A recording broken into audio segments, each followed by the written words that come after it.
খালায়েক, সমস্ত সৃষ্টিকুলের তাকদীর লিখেছেন। একটা পোকা কয়দিন বাঁচবে ওইটাও লেখা আছে। একটা পোকা, একটা মশা কয়দিন বাঁচবে ওইটাও লেখা আছে।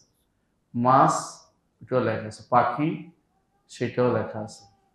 এ এক বিশাল বিশাল জিনিস, যেটা তার পক্ষে সম্ভব যিনি বড়, যিনি মহৎ। যিনি মহৎ তিনি তার সমস্ত সৃষ্টিকে তিনি এমনভাবে তিনি গণে রেখেছেন, কোনটা পালিয়ে যাওয়ার কোনো পথ নাই। লাকাদ আহসাহুম ওয়া আদ্দাহুম আদ্দা ওয়া কুল্লুহুম আতিহি ইয়াউমাল কিয়ামাতি ফারদা। লাকাদ লাকাদ আহসাহুম, তিনি তাদেরকে গণে ফেলেছেন। ওয়া আদ্দাহুম আদ্দা, একেবারে গণার মতো গুনছেন। ওয়া কুল্লুহুম আতিহি ইয়াউমাল কিয়ামাতি ফারদা, তাদের প্রত্যেকে আল্লাহর কাছে আসবে একাকী, একাকী আসবে, অর্থাৎ সবাই আসতে হবে আল্লাহর কাছে। এর মধ্যে আল্লাহ তাআলা এত সৃষ্টি করে শেষ করেন নাই। এটা সৃষ্টির আগে আরো কিছু জিনিস আল্লাহ তাআলা নির্ধারণ করেছেন।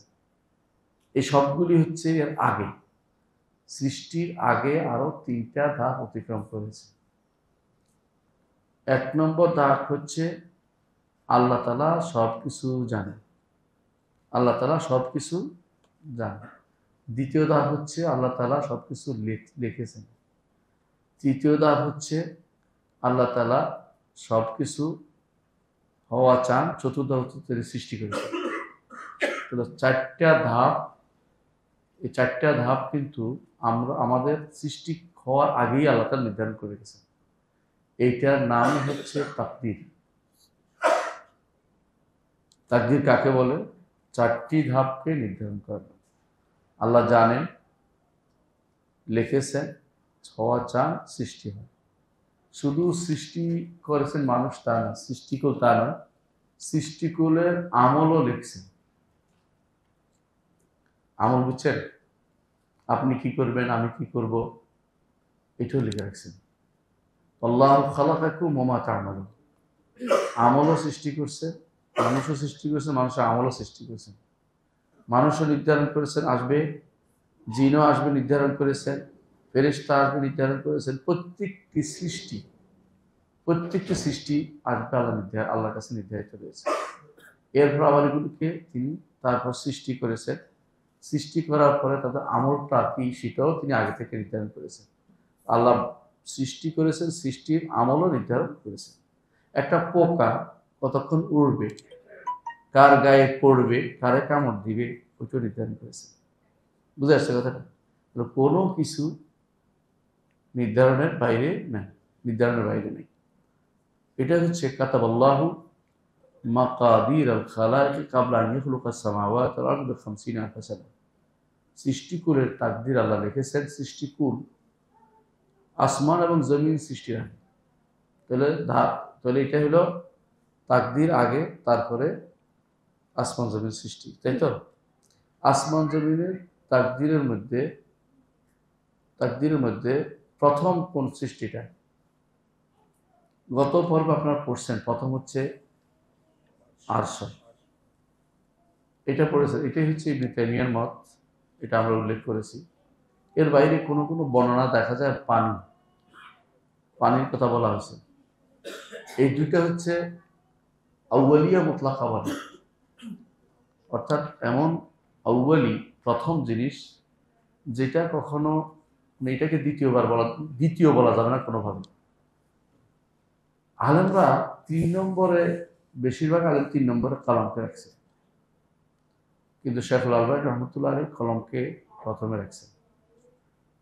আসলে কলম 3 নম্বর বা আরো পরে, কারণ ওয়াকান আরশু আলমা এর পরে বলা হয়েছে, তো আরশ এর আগেই সৃষ্ট।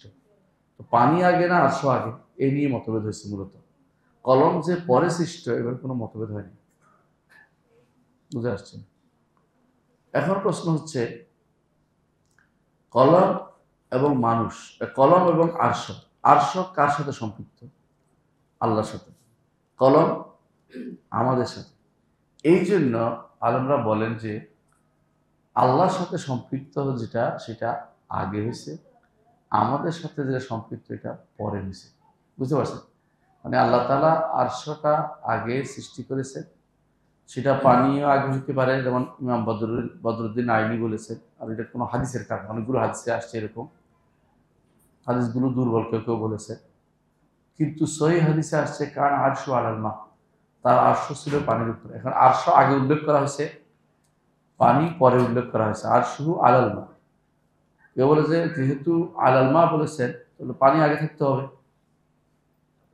এই হচ্ছে এমন জিনিস যা না জানলেও ক্ষতি নেই, জানলেও খুব বেশি উপকার নেই, আল্লাহ সংক্রান্ত জিনিস। এটাই শুধু এটাই জানবো যে অবশ্যই আরশ এবং পানি সর্বাগ্রে সৃষ্টি হয়েছে। তারপর মানুষের সংশ্লিষ্ট যেটা সৃষ্টির সাথে সংশ্লিষ্ট এটা হচ্ছে কলম, তারপর কলম সৃষ্টি হয়েছে। এটাই হচ্ছে আরশু আলাল মা, এর দ্বারা বোঝা যাচ্ছে, হাদিস দ্বারা বোঝা যাচ্ছে। আল্লাহ তাআলা কাতাব আল্লাহ বলা হয়েছে, কোথায় লিখছে? লৌহে মাহফুজে লিখছে। লৌহে মাহফুজ অর্থ কি? যে তক্তা, বিশাল তক্তা, তখতি বলে আর কি, তাখতি বুঝেন? ছোটকালে স্লেট লিখতো না ফলাফল, ওইটাকে তখতি বলা হতো।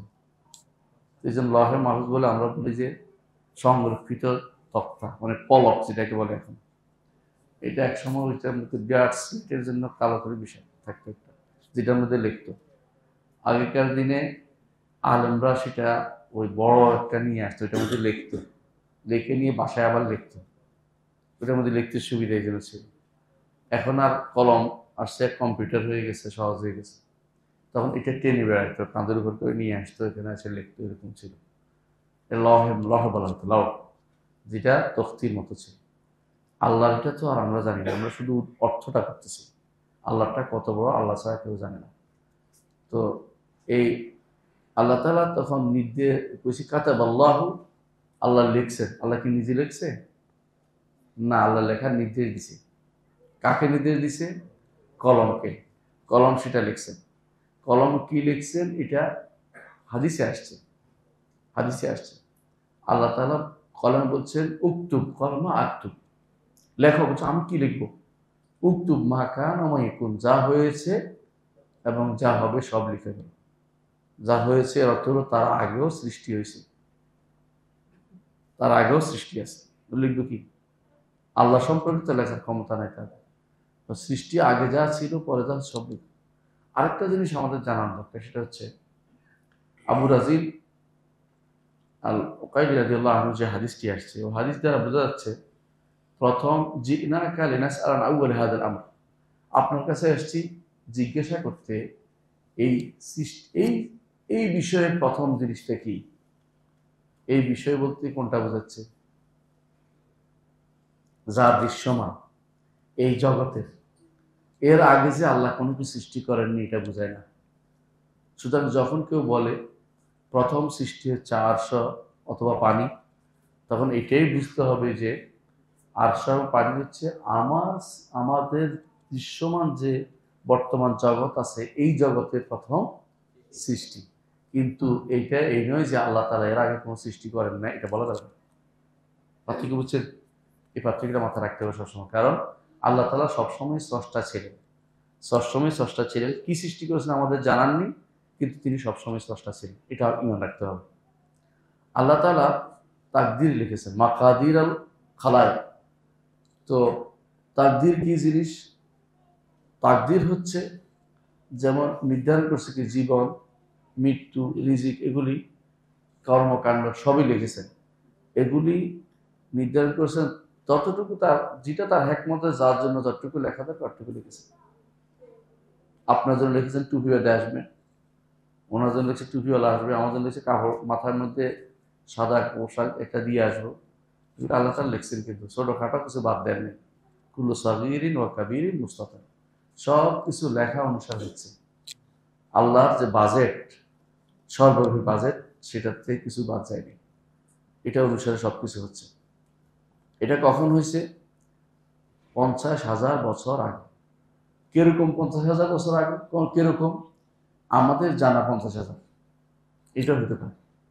কথা বলছেন কিনা? আমরা যে হাজার গণি, এরকম হওয়া সম্ভব। এটাই আমাদের শেখ মোহাম্মদ সালেহ সামিন বলেন, আল্লাহ তাআলা যেহেতু আমাদের খেতাব করেছেন, তো আমাদের মতো হতে পারে। আর আপনারা জানেন যে অন্যান্য জায়গাতে 50,000 হিসাব কিন্তু ভিন্ন। সূর্যের চলনের উপরে আমরা দিন রাত্র নির্ধারণ করতেছি। কোথাও যদি কোনো দেরি হয় কোনো গ্রহে যাইয়া, সেটা আমাদের এই 50,000 হিসাবের ভিতরে, আমাদের যেহেতু এই গ্রহের ভিতরে আমরা আছি, আমরা এটার হিসাব অনুসারে আমরা 50,000 বছর বলবো। এটা হচ্ছে স্বাভাবিক কথা, অস্বাভাবিক কথা বলার কোনো দরকার নেই। আল্লাহ তাআলা যা লিখেছেন লা ইয়াতাগাইয়ার ওয়া লা ইয়াতাবাদ্দাল, কোনো পরিবর্তন হয় না। আল্লাহ তাআলা বলছেন মা ইউবাদদালুল কাওলু লাদাইয়া ওয়া মা আনা বিযাল্লামিল আবিদ, আমার কাছে কোনো কিছু পরিবর্তন হয় না, আমি মানুষের উপর জুলুমও করিনি। তো আপনি বলতে পারেন আল্লাহ তাআলা আমার জন্য কিছু লিখছে, তাই না? তো তিনি লিখে রাখলে তো আমি আর এর বাইরে যেতে পারবো? পারবো? পারবো নাকি? তো তিনি আমার উপর জুলুম করলেন না? হতে পারে। এই জন্য বলছে মা ইউবাদদালুল কাওলু লাদাইয়া, আমার কাছে কোনো পরিবর্তন হয় না, ওয়া মা আনা বিযাল্লামিল আবিদ, আমি বান্দার কাছে জুলুমও করিনি। এই জন্য আলেমরা, বিশেষ করে ইমাম তাহাবী রাহমাতুল্লাহ আলাইহি বলছেন, এই জন্য দেখবেন আল্লাহ যদি কাউকে জান্নাত দেয় তাহলে কি দিয়েছেন? ফদলান, দয়া করে দিয়েছেন। আর যদি কোনো তিনি জাহান্নাম দেয় তা আদলান, ইনসাফের দাবি অনুসারে দিয়েছেন। কথা বলছেন, কারণ কোনো মানুষ আল্লাহর হক যথাযথ আদায় করতে সমর্থ হবে না, হয় না। সুতরাং কেউ যদি বলে আমাকে তিনি জাহান্নামে কেন দিলেন, জুলুম করেছেন, এটা না বলে এই জন্য বলছে মা ইউবাদদালুল কাওলু লাদাইয়া, আমার কাছে কোনো পরিবর্তন যেমন নাই, তেমনি আমি কারো জুলুমও করিনি। জুলুমের কথা যেন না আসে।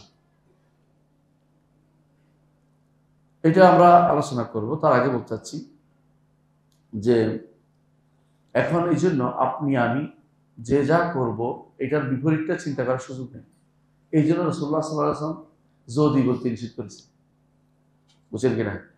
আপনি এখানে আসার সময় যখন রওনা হয়েছেন, মসজিদে আসবেন, পথের মধ্যে একটা হোঁচট খেয়েছেন, পায়ে ব্যথা পাইছেন, তাই তো? তখন বললেন ইস, এই জুতাটা যদি না থাকতো তাহলে ব্যথাটা পাইতাম না। এটা কি বলা জায়েজ হবে? না।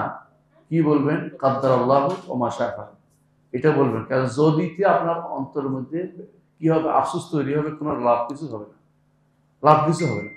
এই জন্য সেটা নিষিদ্ধ। আপনার যে বিপদ আসছে, বিপদ আসারই ছিল।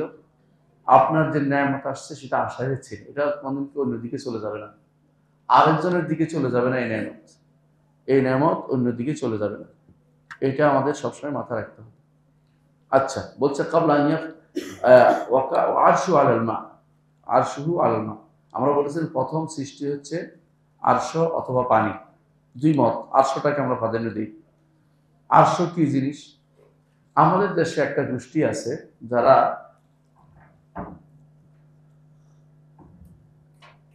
আরশ এবং কুরসিকে এক করে দেখে, বুঝছেন?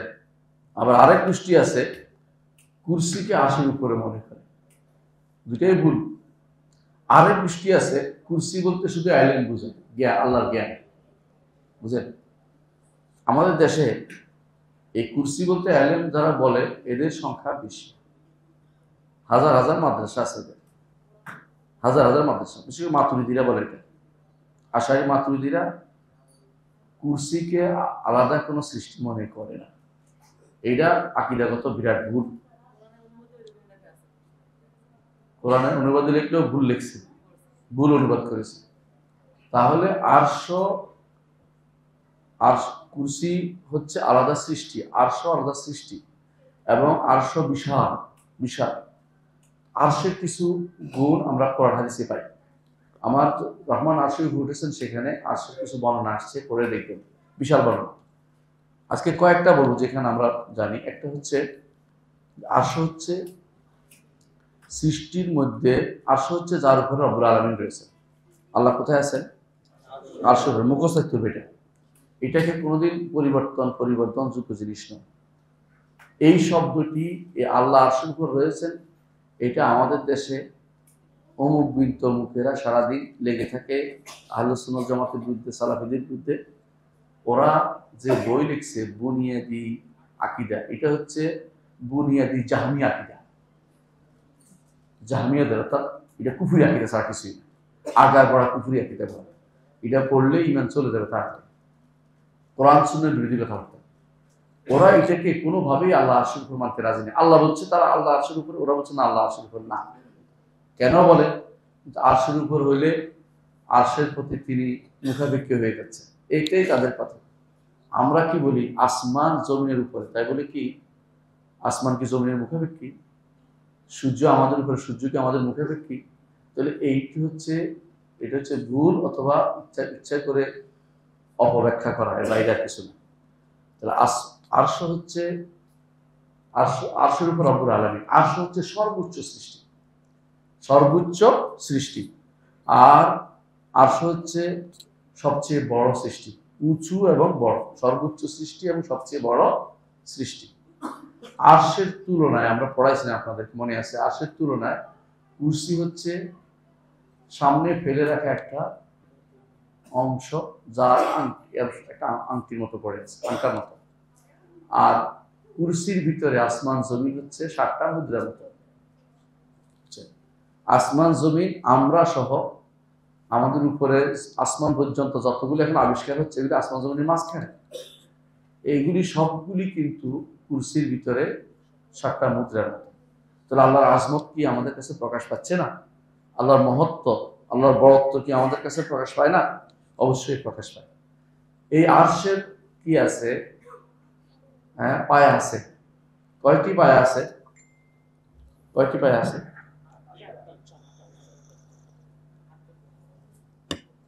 আরশের পায়া 8টি। আরশের পায়া 4টি যারা বলেছেন তারাও বিভিন্ন বর্ণনা থেকে পাইছে, কিন্তু আমরা 8টি বলবো কেন জানেন? ওয়াহমুলু আরশ রাব্বিকা ফাওকাহুম ইয়াওমাইযিন সামানিয়া, তাই না? 8 জনে উঠাবে। এখন কয়টা পায়া এটা তো আমরা জানি না। আবার কিন্তু কোনো বর্ণনা 60টাও আসছে, আমরা অস্বীকার করছি না। আল কাওয়াম আরবা কোনো বর্ণনা আসছে, আরশের 4টি পায়া আসছে। কিন্তু যাই হোক, আরশ বহন করে 8 পৃষ্ঠা, এটাই বিশ্বাস করতে হবে। 4টি বা 8টি যাই হোক, এর কি আছে? পায়া আছে। পায়া বুঝেন তো? পায়া আছে, এ বহন করে ফেরেশতা। আর যে জিনিস ফেরেশতারা বহন করে, এটা কি কোনো এমন জিনিস যেটা শুধু জ্ঞান, যারা আরশকে জ্ঞান বলে শুধুমাত্র, এটা ভুল করছে, বুঝেন না কথাটা? আরশ বহনকারী হচ্ছে ফেরেশতারা। এই ফেরেশতার মধ্যে একজন আছে, ওনার বর্ণনা রাসূলুল্লাহ সাল্লাল্লাহু আলাইহি ওয়াসাল্লাম দিয়েছেন, যার কানের লতি থেকে শুরু করে কাঁধ পর্যন্ত, কানের লতি থেকে কাঁধ পর্যন্ত দূরত্ব তো বুঝছেন তো? কত দূরত্ব? মাসিরাতু সাবরমিয়াতা, 700 বছরের রাস্তা, 700 বছরের রাস্তা। তো বলতে পারেন কিসের 700 বছরের? এটাও হাদিসে আসছে। হাদিসে আসছে হলো পাখির, দ্রুতগামী পাখি, যেই পাখি খুব দ্রুত চলে, সেই পাখির 700 বছরের রাস্তা, শুধু এই তো বড়, এটা বোঝানোর জন্য। তাহলে বোঝা গেল আরশের বহনকারী ফেরেশতারাও অনেক বিশাল, অনেক বিশাল এক একজন। এবং দেখা গেল তাহলে আরশের পরে প্রথম সৃষ্টি হলো ফেরেশতা, বুঝলেন না? প্রথম যারা আছে এবং যারা আরশ বহনকারী ফেরেশতা, তারা সবচেয়ে কাছে, সবচেয়ে কাছে আল্লাহ। এটা মানে সৃষ্টি আরশের পরে সবচেয়ে কাছে হচ্ছে আরশ বহনকারী ফেরেশতা। আচ্ছা, আর আরশের আরেকটি গুণ হচ্ছে আজিম। কোরআনে কারীম হচ্ছে আরশের আজিম। হাদিসে আসছে কারীম, কোরআনেও আসছে কারীম। তো কারীম অর্থ কি? সম্মানিত। আরশ আজিম অর্থ মহান। আরশের আরেকটি দিক হলো যে আরশ কোনো বর্ণনায় আরশের বিস্তারিত দেয়া হয়েছে, যে এগুলি কিসের তৈরি সেটাও আসছে। আরশ কিসের তৈরি সেটা হাদিসে আসছে। সব মিলিয়ে আরশ, এটা মানতে হবে যে আরশ সবচেয়ে বড়, সবচেয়ে বড়। আরশের চেয়ে বড় কোনো সৃষ্টি আল্লাহ তাআলা আমাদেরকে জানাননি। আল্লাহ তাআলা আমাদেরকে জানাননি। আছে কিনা তো আমরা বলতে পারবো না। আল্লাহ আমাদেরকে জানাননি, এটাই বলবো। হ্যাঁ, আল্লাহ আমাদেরকে জানাননি। তো এই হাদিস থেকে আমরা কি জানলাম? হাদিসটা তুমি পড়লাম না? হাদিস থেকে আমরা জানলাম এটা, যে তাকদীর উপর ঈমান আনতে হবে। আল্লাহ তাআলার ফয়সালা এবং আল্লাহ তাআলার সিদ্ধান্ত নির্ধারণের উপর ঈমান আনতে হবে। দুইটা শব্দ আছে, কাদা ওয়াল কাদার। কাদা অর্থ তিনি ফয়সালা করেছেন, এটা তোর জন্য এটা হোক, তোর জন্য এটা হোক, তোর জন্য এটা হোক। কাদার অর্থ হলো এই যে নির্ধারণ করা, ফয়সালার পরে নির্ধারণ করে রাখছেন, এটা অথবা কেউ বলছে আগে ফয়সালা পরে নির্ধারণ, কেউ বলছে আগে নির্ধারণ পরে ফয়সালা। আসলে দুইটা কাছাকাছি, বুঝছেন কিনা? কারণ নির্ধারণ করাটাই হচ্ছে ফয়সালা, একই জিনিস ঘুরে ফিরে। আরবিতে দুইটা শব্দ আসছে, কাদা ও কাদার, এই জন্য ইমান বিল কাদা ও কাদার বলে। তো হাদিসে কিন্তু কাদারের কথা আসছে, কিন্তু আবার হাদিসে কাদার কথা আসছে, কাদা। এর অর্থ হলো দুইটা শব্দই তাকদিরের জন্য ব্যবহার করা যাবে, দুইটা শব্দ তাকদিরের জন্য ব্যবহার করা যাবে। দ্বিতীয়, তাকদির কাকে বলে? তাকদির হচ্ছে সবকিছু সম্পর্কে আল্লাহর জ্ঞান, সবকিছু সম্পর্কে আল্লাহর জ্ঞান।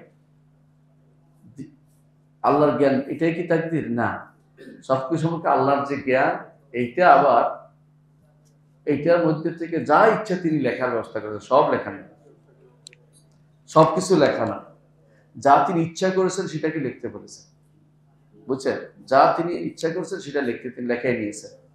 এই জন্য আল্লাহর জ্ঞানের পুরোটাই লেখে কেউ শেষ করতে পারবে না। তিনি যতটুকু লেখা দরকার সৃষ্টির মাকাদিরুল খালায় সেটা শুধু লেখাইছেন, বুঝছেন?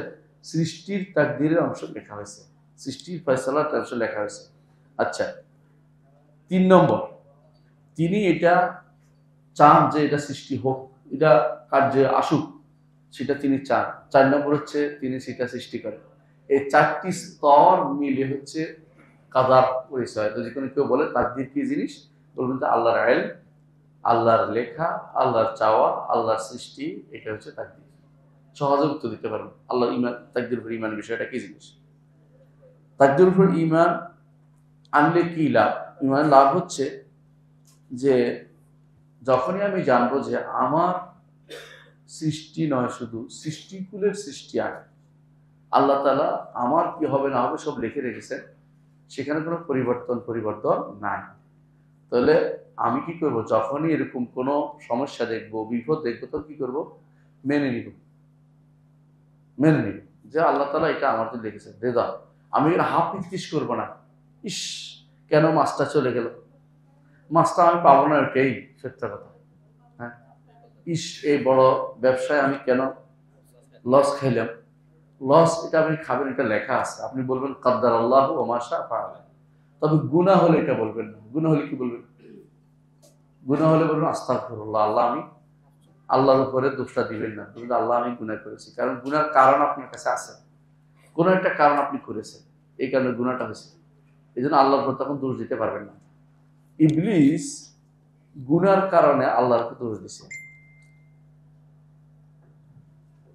ইবলিস গুনার কারণে আল্লাহকে দোষ দিছে, জানেন তো? ইবলিস বলছে রব্বি বিমা আগওয়াইতানি, আল্লাহ আপনি আমাকে পথভ্রষ্ট করে দিলেন। পথভ্রষ্ট করছে হয়েছে কে? ইবলিস। দোষটা কারে দিচ্ছে?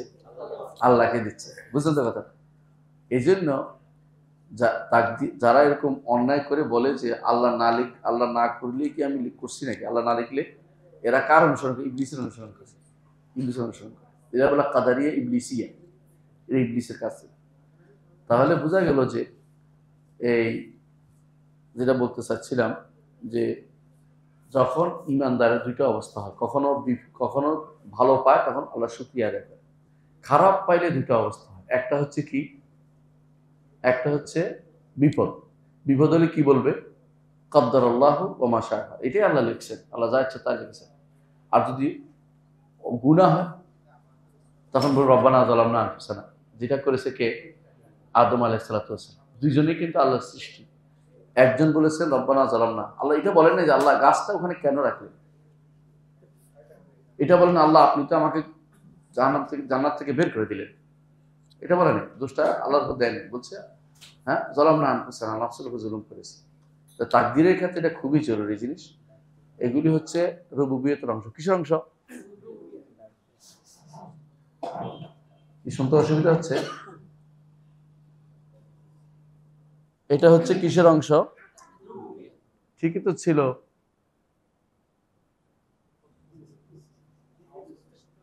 বাইরে ও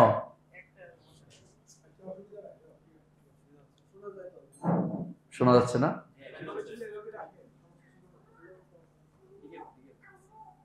আচ্ছা, যেটা বলছিলাম যে তাকদীরের কোন অংশ বলছিলাম? তাকদীর হচ্ছে রুবুবিয়তের অংশ। রুবুবিয়তের কোনো কিছু আমার আপনার হাতে নেই। এই জন্য কোনো ব্যক্তি যেন ভুলেও না বলে যে আমি করছি বলে আল্লাহ লিখছে, এটা না বলে আমি করবো বলে আল্লাহ লিখছি। বুঝে আসছে কথা? এটা বলা যাবে না, কারণ এটা রুবুবিয়তের অংশ। রুবুবিয়তের কোনো কিছু আমার হাতে, কারো হাতে নেই। আমাদেরকে দায়িত্ব দিচ্ছে উলুহিয়াত পালন করতে, এবাদত করতে। উলুহিয়াত হচ্ছে এবাদত, আর রুবুবিয়ত তার কাছে সবকিছু। এই জন্য ওই জায়গাতে এসে কেউ যেন আমাদের উপরে নির্ভর করে আল্লাহ তাকদির লিখেছে এটা যেন না বলে। আল্লাহ বান্দার উপর নির্ভর করে তাকদির লেখেননি। আল্লাহ তাআলা তাকদির লিখেছেন তার ইচ্ছা মোতাবেক, তার চাওয়া মোতাবেক। তিনি যা চেয়েছেন তা লিখেছেন। এই জন্য বলতে হয় কাদ্দারাল্লাহ, আল্লাহ তাকদির ওমা শাআ ফাআল, যা চাইছেন তা করেছেন। এটা বলেন নাই যে আমার কারণে আল্লাহ এটা লিখেছেন, এটা না। বুঝলেন না কথাটা? বিপদ হলে এটা বলতে হবে। বুঝা যাচ্ছে কথাটা?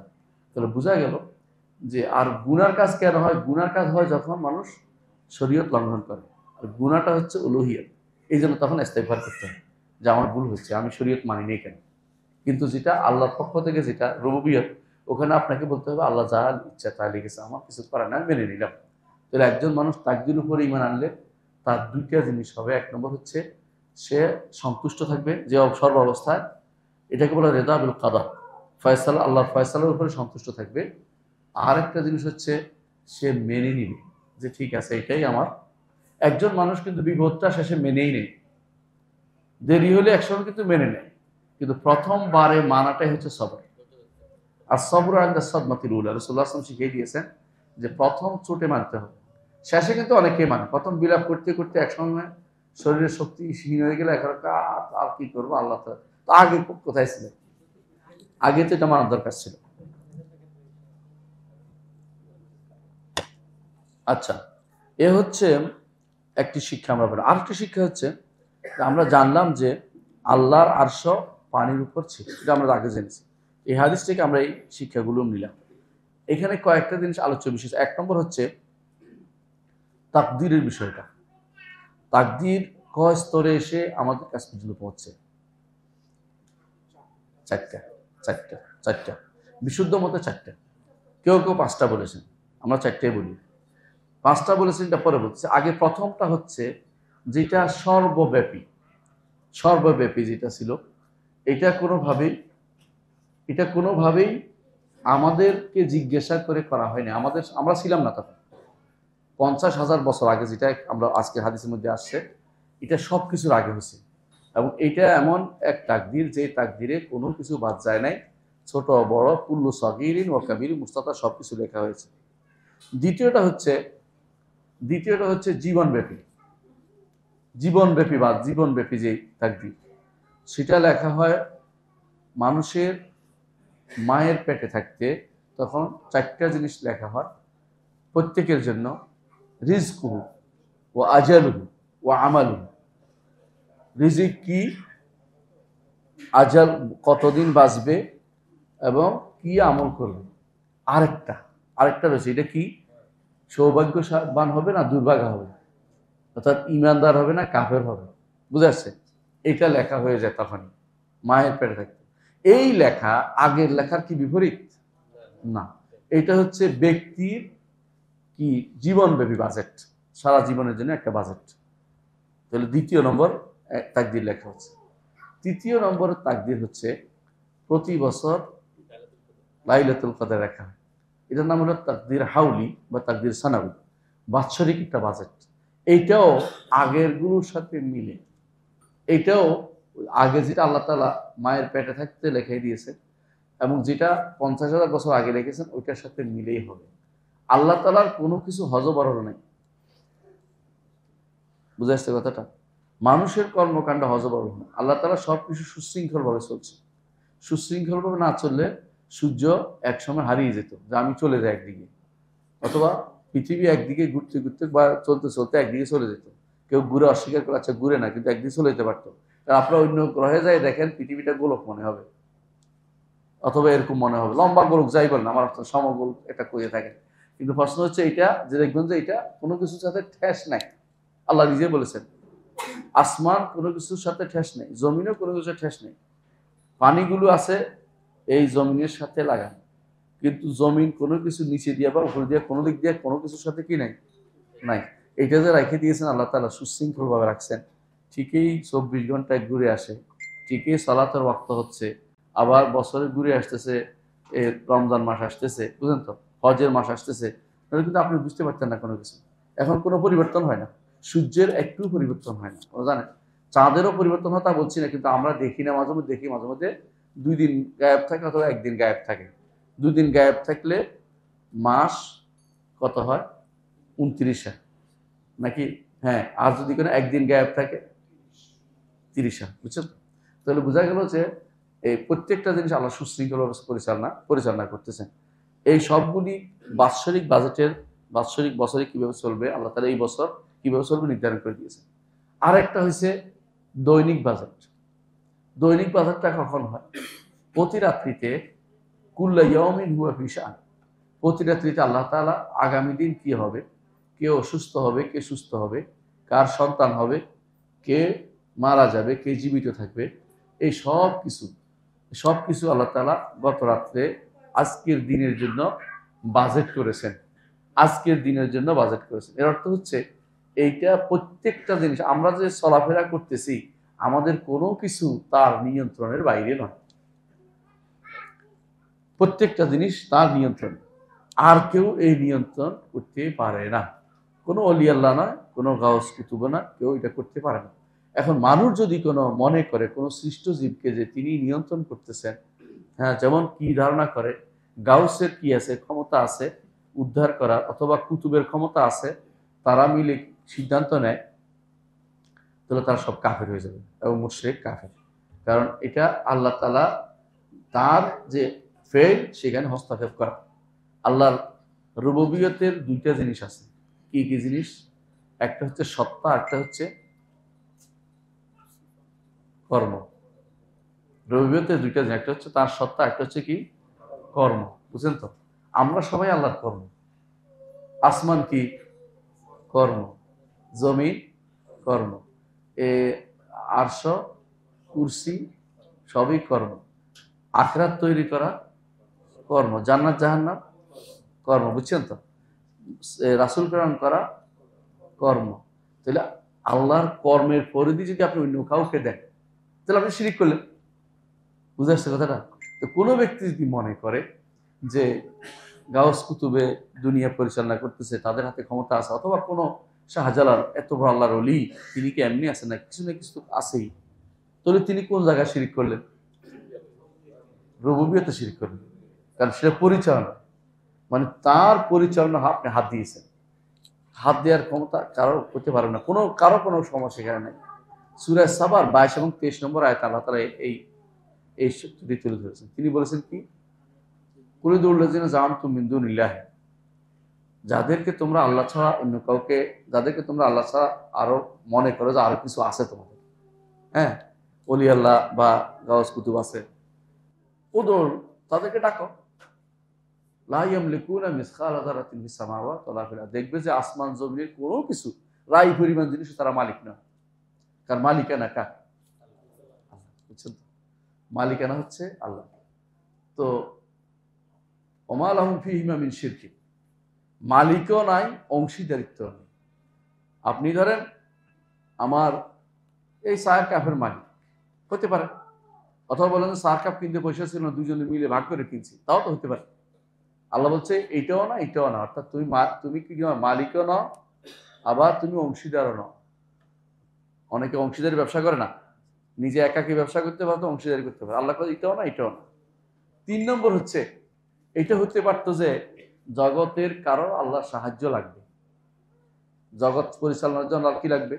সাহায্য লাগবে। আল্লাহ বলছে ওমা লাহুম ফীহিমা মিন যাহির, আল্লাহর ওমা লাহুম ফীহিমা মিন যাহির, আসমান ও জমিনে আল্লাহর কোনো সাহায্য, এই যত সৃষ্টিগুলো পরিচালনার জন্য আল্লাহর কোনো সাহায্যকারীও লাগে না। তাহলে এখন কোনটা বাকি রয়েছে? একটা বাকি আছে না, না একটা না, বলতেছি এটার মধ্যে যে একজন, ধর আপনি এটাতে মালিক না, এই মোবাইলে আপনি মালিক না, তো বলে অংশীদার। রাতের আপনার, দিনে আমার অংশীদার হতে পারে। অথবা বলেন যে না, এটা বানাইতে আমি সাহায্য করছি, আপনার কিনতে সাহায্য করছি, যাই কিনে আনছি আপনার জন্য। তিনটাই বাদ গেল। একটা জিনিস রয়েছে, এটা কি? শুধু সুপারিশ করতে পারবে। এটা আল্লাহ তাআলা পরের আয়াতে বলছে, ওয়ালা তানফাউ শাফাআতু ইনদাহু ইল্লা বিইজনি। কোনো কিছু যদি কোনো আপনি করতে চান কারো কাছে, ধরুন আপনি এটা ভাঙতে পারবেন কিনা, হ্যাঁ, যদি মালিক হয় ভাঙিয়ে বলবো তোমার কি, অংশীদার হলে আমার অংশ আমি কাউকে দিয়ে দিলাম, বুঝে আসছে। আর সাহায্যকারী হলে আমি সাহায্য করছি, আমার কথা রাখতে হবে, তাই না? আর যদি সাহায্য করে নাই, মালিকও না, অংশীদারও না, সাহায্যও করে নাই, তার মধ্যে তাহলে সুপারিশ তো করতে পারি অন্তত। এখন আরবের মুশরিকরা কিন্তু ওই তিনটা বলতো না। কোনটা বলতো না? মালিক কে? আল্লাহ। তো আল্লাহর কি কোনো অংশীদার আছে? নাই। মালিকের নামে তো কোনো অংশীদার নাই। তাদের কোনো আল্লাহর কোনো সাহায্যকারী লাগে না? লাগে না। তো কি? সুপারিশ লাগবে। সুপারিশ করলে তো পারে। তিনি তো সুপারিশ করতে, তার কাছে তো কেউ সুপারিশ করতে পারে। এটা কি? আমরা আল্লাহর একদম, আমরা হচ্ছে সবচেয়ে গুনাহগার বান্দা, আমরা আল্লাহর কাছে কেমনে যাই? যাওয়ার কোনো ক্ষমতা আমাদের নাই। তো আল্লাহর নেক বান্দারা যদি আল্লাহর কাছে বলে, আল্লাহ কি ফেলে দিবে নাকি? সুতরাং নেক বান্দারা আল্লাহর কাছে সুপারিশ করবে। আল্লাহ তাআলা এটাও ভেঙে দিয়েছেন 23 নম্বর আয়াতে এসে। 22 নম্বর আয়াতে তিনটা বলছেন। 23 নম্বর আয়াতে বলছেন, ওয়ালা তানফাউ শাফাআতু ইনদাহ। আর তোমরা সুপারিশে আশা করে বসে আছো, এটাও কাজে লাগবে না। বুঝছেন তো? এই দুটি আয়াত শিরককে একেবারে মূলোৎপাটিত করে দিয়েছে। এর অর্থ হচ্ছে আল্লাহ তাআলার এই সৃষ্টিকুল পরিচালনা, সৃষ্টিকুলের মালিকানা, সৃষ্টিকুলের অংশীদারিত্ব বা সৃষ্টিকুলের পরিচালনা, মালিকানার কারো নাই, অংশীদারিত্ব নাই, এবং কারো সাহায্যও লাগে না, কারো সুপারিশও তিনি নিবেন না। সুপারিশ নিবেন দুইটা শর্তে। কারো শিরিক, কারো সাথে তিনি ইবাদতে শরিক করে নাই বা তার রুবুবিয়তে শিরিক করে নাই। আর একটা হচ্ছে যে তার ঈমান আছে এটা, আর ওই লোককে যে সুপারিশ করবে তার অনুমতি লাগবে। আল্লাহ থেকে অনুমতি নিয়ে তারপর সুপারিশ করতে আরম্ভ করবে। মুহাম্মদ রাসূলুল্লাহ সাল্লাল্লাহু আলাইহি ওয়াসাল্লাম তিনি তো সুপারিশ করবেন, কিন্তু সবার আগে তিনি অনুমতি নেওয়ার জন্য আরশের নিচে সাজদায় যাবেন। তাহলে আরশও কিন্তু তাহলে একটা সৃষ্টি, এটার নিচে সাজদা করবেন। বুঝে আসছে? সাজদা করলে আল্লাহর সাথে তার সাক্ষাৎ হবে। আল্লাহ তাকে বলবেন কি চাই। হাদিস এইভাবে আসছে, দ্বিতীয় খণ্ড বের হয়েছে, এটার মধ্যে পাবেন। হাদিস বিশ্বকোষ দ্বিতীয় খণ্ড বিস্তারিত আলোচনা করেছে এটার মধ্যে, যে সুপারিশের আলোচনা বিস্তারিত লিখছে ওখানে। ওখানে দেখেন যে আল্লাহ তাআলা জিজ্ঞাসা করবেন কি চাই তোমার। মানে প্রথমে তো তিনি অনুমতি দিবেন, সবার জন্য তিনি সুপারিশ করবেন। দ্বিতীয়বার বারবার আবার জিজ্ঞাসা করবেন আল্লাহ তাআলা তার নবীকে, আবার সিজদা করবেন, আবার বলবেন, আবার অনুমতি দিবেন। একবার যে অনুমতি দিচ্ছেন যথেষ্ট না, প্রতিবারে তিনি অনুমতি দিবেন। এটাও হাদিসের মধ্যে স্পষ্টভাবে উল্লেখ আছে। এর হচ্ছে অনুমতি লাগবেই, অনুমতি ব্যতীত কেউ সুপারিশ করবে না। মানদাল্লাযী ইয়াশফা'ু ইনদাহু ইল্লা বিইযনিহি, অনুমোদিত সুপারিশ কেউ করতে পারবে না। তাহলে তিনটা জিনিস হচ্ছে, একটা হচ্ছে সুপারিশকারীর প্রতি আল্লাহ সন্তুষ্ট, সুপারিশকারীর প্রতি আল্লাহর অনুমতি, সুপারিশ যার জন্য করবে তার উপরে আল্লাহর ন্যূনতম সন্তুষ্টি। এটা কি? ঈমান নিয়ে কবরে গেছে, শিরিক নিয়ে কবরে গেলে কাজ হবে না। শিরিক নিয়ে কবরে গেলে সেই ব্যক্তির জন্য কোনো সুপারিশও হবে না। তাহলে দেখা গেল যে আল্লাহ তাআলা এই জগৎ পরিচালনা, আল্লাহ তাআলা তিনি অনন্য, এখানে আর কারো কোনো হস্তক্ষেপের সুযোগ নাই। তো এই যেহেতু কারো হস্তক্ষেপের সুযোগ নাই, সেখানে কেউ বলা নাই, হচ্ছে আরশ, এই আরশ সহ বাকি যত সৃষ্টি আছে সবগুলি কে বহন করে, কে এগুলিকে নিয়ন্ত্রণ করে? আল্লাহ। আল্লাহ নিয়ন্ত্রণ করে। তো তিনি তাহলে ফের ইয়ার উপর রাখছেন কেন? এটা আল্লাহ তাআলার ঠাট বাঠাট জালাল। তিনি তার নিদর্শন দেখিয়েছেন যে আরশ বিশাল সৃষ্টি, এটাকে অন্তত আজিম, বড় সৃষ্টি, তুমি নিজেকে বড় করে দেখিও না। তোমার থেকে বহু বড় সৃষ্টি আল্লাহর রয়েছে। নিজেকে অহংকারী হয়ে যেও না, তুমি নিজেকে বিনয়ী হও, আল্লাহর কাছে বিনয়ী হও। তিনি বিশাল বিশাল সৃষ্টি করেছেন, যেই সৃষ্টি কোনোদিন মানুষ চিন্তাও করেন। আজ তো মানুষ ব্ল্যাক হোলও চিন্তাও করতেছে, যে গর্ত আছে, যে গর্তের ভিতরে আসমান জমি সবটা খেয়ে ফেলবে, মানে পুরো ঢুকে যেতে পারবে যা আছে। এর অর্থ হচ্ছে, যদিও আমি এটা মানুষ বলতেছি, এটা তাই না, আমি বলতেছি না, আমি বলতেছি না কেন, আমার কাছে কোনো প্রমাণ নেই বা এটা কোনো ইউনিভার্সাল ট্রুথ হয় না, কিন্তু বলতেছি এটা যে এই বিশাল কিছু যদি আল্লাহ তাআলার কাছে এটা ক্ষুদ্র জিনিস হয়, আসমান কত বড়, জমিন কত বড়, পাহাড় কত বড়, এভারেস্ট বিজয় করে মানুষ, এভারেস্ট বিজয় করে, আর এভারেস্ট আল্লাহর কাছে কি ক্ষুদ্র জিনিস। এভারেস্ট চূড়া বিজয় করলে ক্ষুদ্র জিনিস। সেখানে আপনি আমি বড় করে নিজেকে অহংকার করে দেখানোর কোনো সুযোগ নেই। বুঝাতে পারছি? আচ্ছা, তাহলে বোঝা গেল যে মানুষ যত বড়ই নিজেকে মনে করুক না কেন, আল্লাহ তাআলার মহত্বের কাছে তার বড়ত্ব কিছুই নেই। মানুষের যত বড়ই হোক না কেন, এই জন্য মানুষকে কেউ যত বেশি আপনি বড় করে তুলবেন, ততই আপনি নিজের জন্য বিপদ ডেকে আনছেন। শিরকের দুটা কারণ মনে রাখবেন সবসময়। একটা হচ্ছে সৃষ্টিকে খুব বড় করে তোলা, সৃষ্টিকে খুব বড় করে তোলা। আপনি দেখবেন যত জায়গায় শিরিক হচ্ছে ওখানে সৃষ্টিকে বড় মনে করছেন। কবরে যখন চিন্তা করেন কি মনে হচ্ছেন ওনার অনেক ক্ষমতা, এই তো বড় করে তুলছেন। কবরে যখন চাইছেন কিছু, ওনার অনেক কিছু আছে, না থাকলে কি আর উনি আল্লাহর ওলি হয়েছেন। এইখানে কিন্তু বড় সৃষ্টিকে বড় করে তুলছেন। আবার আল্লাহকে খাটো করছেন, মানে আল্লাহকে আপনি ছোট করে দেখছেন। কিরকম? আপনি আল্লাহকে ওই রাজাদের মতো মনে করছেন, প্রধানমন্ত্রী আর প্রেসিডেন্টের মতো মনে করছেন, যারা কারো সুপারিশ ছাড়া কিছু দেয় না কাউকে, তাই না? দিলে তাদের ভান্ডার শেষ হয়ে যাবে, তাদের ভান্ডার শেষ হয়ে যাবে। অথবা যদি না দেয়, কইলে যদি না দেয়, পরবর্তী ভোটে যদি না পাশ না করায়, আল্লাহর কি তিনটার কোনটা দরকার আছে? নাই। আল্লাহ সম্পর্কে খারাপ ধারণা পোষণ করাটা হচ্ছে এটা একটা কারণ, যেই কারণে মানুষ শিরিক করে। তাহলে দুইটা, একটা হচ্ছে খারাপ আল্লাহ সম্পর্কে খারাপ ধারণা পোষণ, একটা হচ্ছে বান্দা সম্পর্কে বড় ধারণা পোষণ, বর্ষিত পোষণ। অথচ উল্টাটা হওয়ার দরকার ছিল। এই জন্য আল্লাহর আজমতকে বেশি জানতে হবে আমাদেরকে। প্রিয় ভাইরা, আজকে দ্বিতীয় অংশে আলোচনা করতে চাচ্ছি। দ্বিতীয় অংশ যেটা হচ্ছে তাকদীরের মধ্যে ইলম সম্পর্কে একটু আলোচনা করি। ইলম, কারণ এই জায়গাটুকু অনেকেই ভুল করতেছে। ইলম, আল্লাহর ইলম, বান্দার ইলম পার্থক্য কি? ইলম হচ্ছে আল্লাহর একটা সিফাত। ইলম হচ্ছে আল্লাহর একটা সিফাত। আল্লাহর সিফাতের কোনো শেষ নেই। আল্লাহর সিফাতের কোনো শেষ নেই। এই যে সিফাতের কথা আসছে, খেয়াল করেন, এতক্ষণ কিন্তু এটা আলোচনা করিনি। এই আল্লাহর সিফাতগুলো আসমা সিফাতের অংশ, তাই না? আল্লাহ তাআলার একটু চিন্তা করেন, ইলমটা আল্লাহর সিফাত না? লেখাটা সিফাত, চাওয়াটা, সৃষ্টি করাটা সিফাত। দেখছেন তো? মানে বোঝা গেছে যে তাকদীরের মাসআলাটা একদিকে রুবুবিয়তের সাথে সম্পৃক্ত, আরেকদিকে তার আসমা সিফাতের সাথে সম্পৃক্ত। এটার সাথে উলুহিয়ত জড়িত নেই।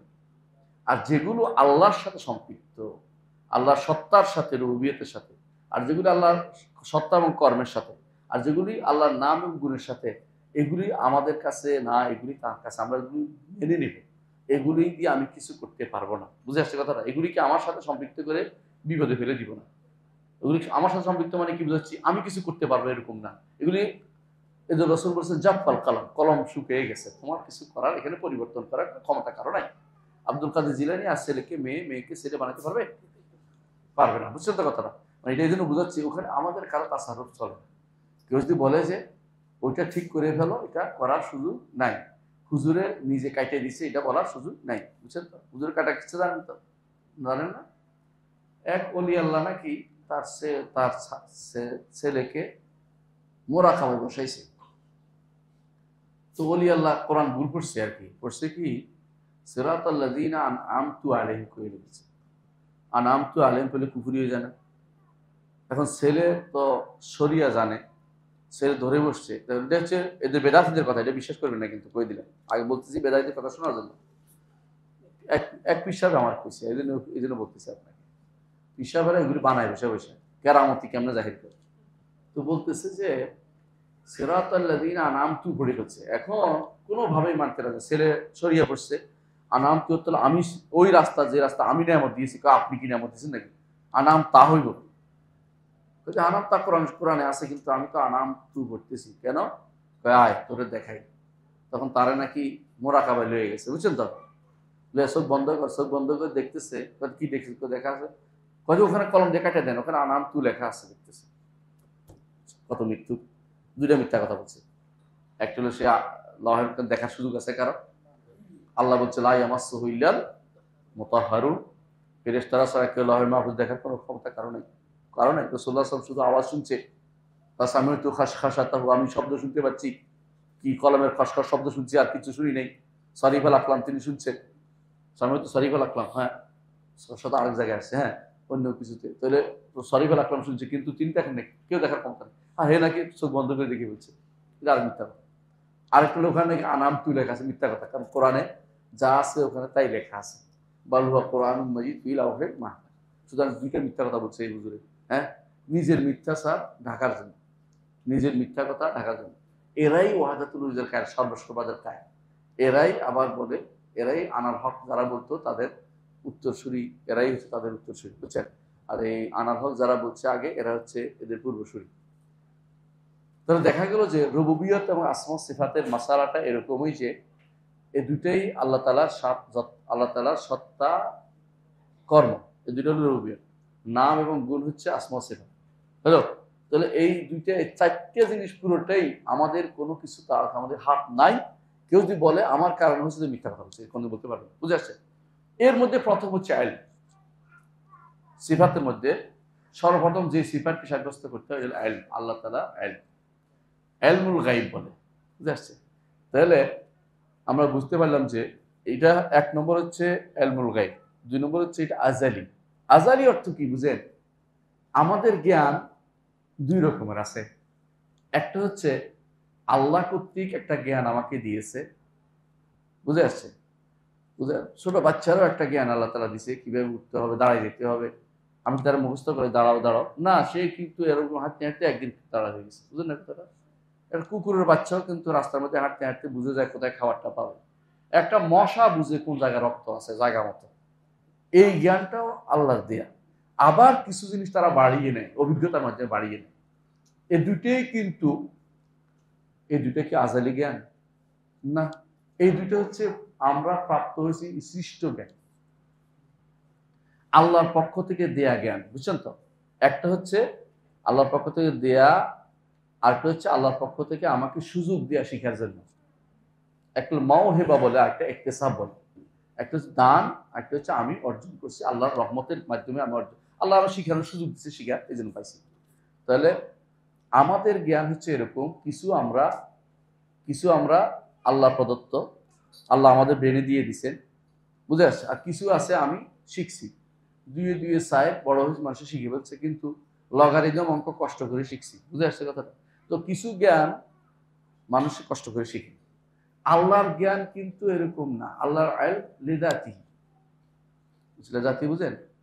আমাদেরটা হচ্ছে আল্লাহ প্রদত্ত, তিনি দিয়েছেন। আর তারটা এরকম নয় যে তিনি কারো থেকে জেনে নিছেন বা কারো থেকে জানছেন, এটা বলা হলো কুফরি। তবে তার ইলমের দুইটা প্রকার আছে, একটা হচ্ছে ইলম আগের, একটা হচ্ছে ইলম পরে। এই জন্য কোরআনে কারীম বলছে লিয়া'লামা আল্লাহু মান ইয়াখাফুহু বিল গায়ব। দুইটা কোরআনে কারীম পাবেন। একটা হচ্ছে আগে তিনি নির্ধারণ করেছেন, ঘটনা ঘটার আগে এটা ঘটবে।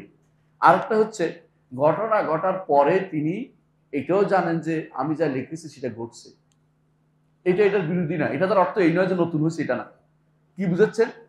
এটা আগেরটাই ঘটছে, এটা তো বাস্তব। আল্লাহ তাআলা মাদিও জানেন, হাদেরও জানেন, এবং তিনি মুস্তাকবালও জানেন, ভবিষ্যতে যেটা ওইটাও জানেন। তাহলে আল্লাহ তাআলার কাছে মাদি, হাদের, মুস্তাকবালের মাসালাটা হচ্ছে আমাদের সাথে জড়িত, তার জন্য কোনো কিছু এরকম বাধ্যবাধকতা নাই। তাহলে তিনি যে জানেন, আল্লাহর জ্ঞানটা এখানে একটু সূক্ষ্ম জিনিস আছে। আল্লাহ তাআলা যে জানেন সবকিছু, তাহলে আল্লাহ তাআলা একদিকে তার জ্ঞানটা হলো আজালি, অর্থাৎ একদম। আবার তার যখন যে কোনো ঘটনা ঘটে, এটাও আল্লাহ তাআলা জানেন, তার ইলমের ভিতরে হয়েছে, এর বাইরে যায়নি। আল্লাহ জানেন যে এখন হচ্ছে এটা, আল্লাহ জানেন যে এটা গতকাল হয়ে গেছে, আল্লাহ জানেন যে এটা আগামী দিন হবে, বুঝে আসছে কথাটা। এটা আগে হওয়ার পরে তিনি জানেন যে হওয়ার পরে আরেকটা জ্ঞান আছে। এটা আমি বিস্তারিত আলোচনা করেছি আমার ফাতাওয়াল হামাবিয়াল কুবরার মধ্যে, এলমের আলোচনা দেখে নিবেন, বিস্তারিত আলোচনা করেছি। দুই ধরনের এলমটাকে যদি সাব্যস্ত না করেন, আপনি অনেক জায়গায় তাফসীরের ক্ষেত্রে ভুল করবেন। আল্লাহ কোরআন কারীমে বার বলছে লিনা আলামা, দেখুন যে আল্লাহ তাআলা সূরা বাকারার যেখানে কাবা বদল হয়েছে না, কাবা কোথায় ছিল আগে? বাইতুল মাকদিস। পরে বদল হয়েছে কোথায়? মক্কা। মানে কেবলা বদল হয়েছে, কেবলা যে বদল হলো, এটার জন্য দেখবেন যে বলেছে ওমা জাআলনাল কিবলাতাল্লাতী কুনতা ইল্লা লিনা'লামা মান ইয়াত্তাবি'র রাসূলা মিনকাল ওয়া রাকিবাই।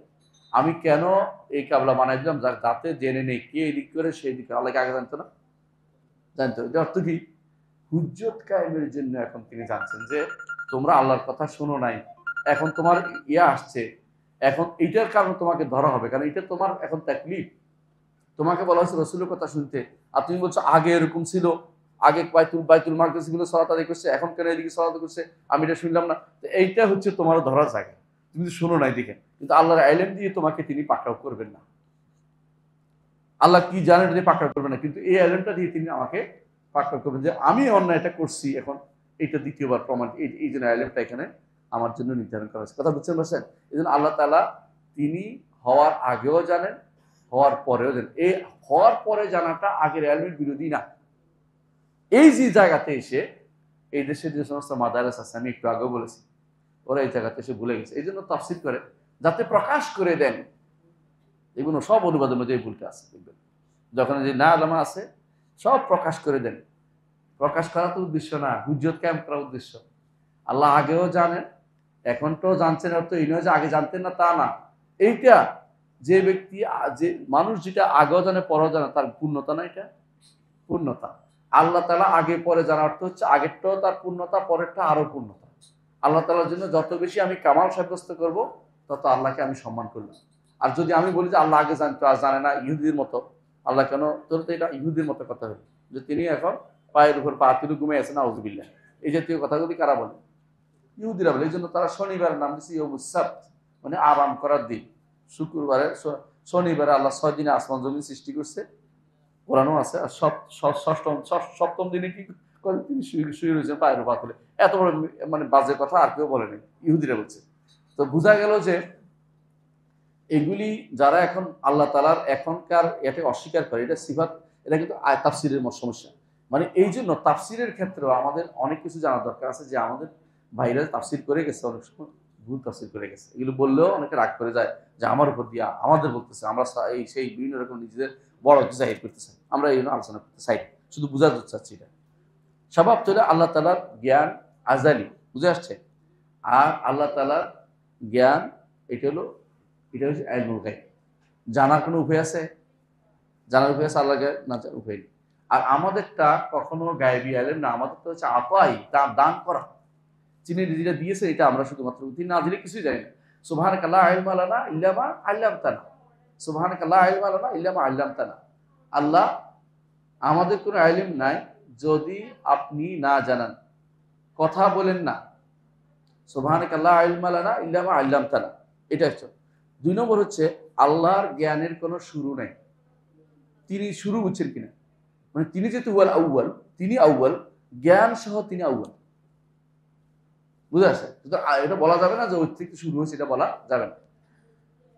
আল্লাহর জ্ঞান যেমন আল্লাহর সিফাত, সৃষ্টি করা আল্লাহর সিফাত না। এটা কি বলবেন যে সৃষ্টি করা জ্ঞান, সৃষ্টি করা গুণটা আল্লাহর কোনদিন পরে শুরু হয়েছে বলা যাবে না।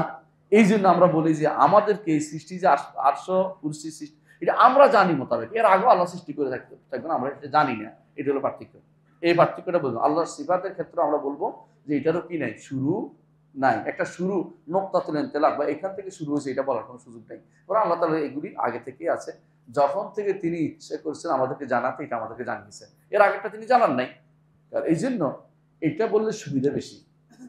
ধরেন কথার কথা, এখন আবিষ্কার করলেন আপনি, বাস্তবেই জানলেন যে এইটা এটা একেবারে 1 কোটি বছর আগের একটা হাড্ডি বা পাওয়া গেছে। এখন কি বলবেন যে না, এটা হইতে পারে না, আদম তো প্রথম, আর নাই। এর আগে তো আল্লাহ সৃষ্টি করতে পারে না, আমার তো এটার দরকারটা কি নিয়ে ঝগড়া, আমার জানা নেই, ঝগড়া করতে পারা জিনিস। আমরা বলবো যে আল্লাহ যেটা জানিয়েছেন এর দ্বারা আমরা হচ্ছে প্রথম হচ্ছে আদম আলাইহিস সালাম দুনিয়াতে, তাও বলছেন খলিফা, এটা বলেন না যে প্রথম। এর আগে জান ছিল, আল্লাহ নিজেই বলেছেন জিনেরা ছিল, এবং জিনদের আগে কেউ ছিল না, এটাও তিনি বলেন নাই, এটাও বলেন নাই। সুতরাং এটা নিয়ে আমাদের বাড়াবাড়ি দরকার নাই। এটা কি ছিলেন, জিন ছিল আগে, কেউ নাচ ছিলেন, ওই ছিলেন, বলার কোনো দরকার নাই। আচ্ছা, বুঝতে পারছেন? আল্লাহর ইলমের আরেকটি জিনিস হচ্ছে আল্লাহ সবকিছু তার ইলমে ঘিরে রেখেছেন। ঘিরে রেখা অর্থ জিহাদ ধরে রাখা না, ইলম দিয়ে সবকিছু তিনি পরিবেষ্টন করেছেন, অর্থাৎ তার ইলমের বাইরে কিছু যায় না। এটা হলো উদ্দেশ্য। আমি যে কথা বলছি আল্লাহ জানেন কিনা, আগে থেকেও জানতেন। এখন কথা এতক্ষণ যা বলেছি এখন জেনেছেন না, এই জানা আগেরটার বিরোধী না। জেনেছেন, কিন্তু এই জানা আগেরটার বিরোধী না, কারণ ওইটাও ওইটার অংশ। এই ওইটা জানাটার অংশই চলতেছে এখনো। আমার এটা ভুল হচ্ছে কোথায়, মানে এই কথা বলাটাই অনেকের কাছে দোষ। না, আল্লাহ আগে জানেন, তো এখন কি করে, এখন জানেন। হ্যাঁ এটাই, কিন্তু এটাই বিশ্বাস করে না, কয় যে না না এখন আল্লাহ তাআলা এখন আর কিছু আল্লাহ তাআলা এখন আমরা বলি না আল্লাহ তাআলা শুনছে, আল্লাহ আগে শুনতেন কিনা, এখন শুনেন কিনা। একটা গোষ্ঠী বলবো যে আল্লাহ তাআলা আগেই শুনছেন, এখন নতুন করে আর কিছু নাই। আল্লাহ তাআলা আগে দেখতেন, এখন দেখবেন কিনা, আল্লাহ দেখছেন তো ওইটাই। আল্লাহ তাআলা আগে সৃষ্টি করেন, এখন সৃষ্টি করেন কিনা, বুঝলেন তো কথাটা। দেখবেন যে এখন বলে যে আগে সৃষ্টি করছেন ওইটাই আসে এসে যোগ হচ্ছে, কিন্তু এখন নতুন করে কি সৃষ্টি করেন, অথচ তিনি প্রতিদিন সৃষ্টি করেন, তার সৃষ্টির কোনো শেষ নেই।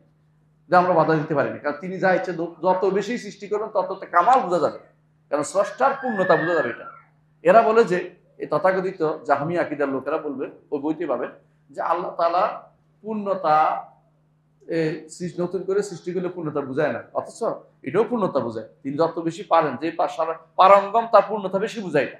আমি আগে লিখতে পারতাম, আমি লিখতে পারি না, এটা কি ভালো না? আগেও তিনি লিখতে পারেন, এখন লিখতে পারেন, এটা তো পূর্ণতা বোঝায়।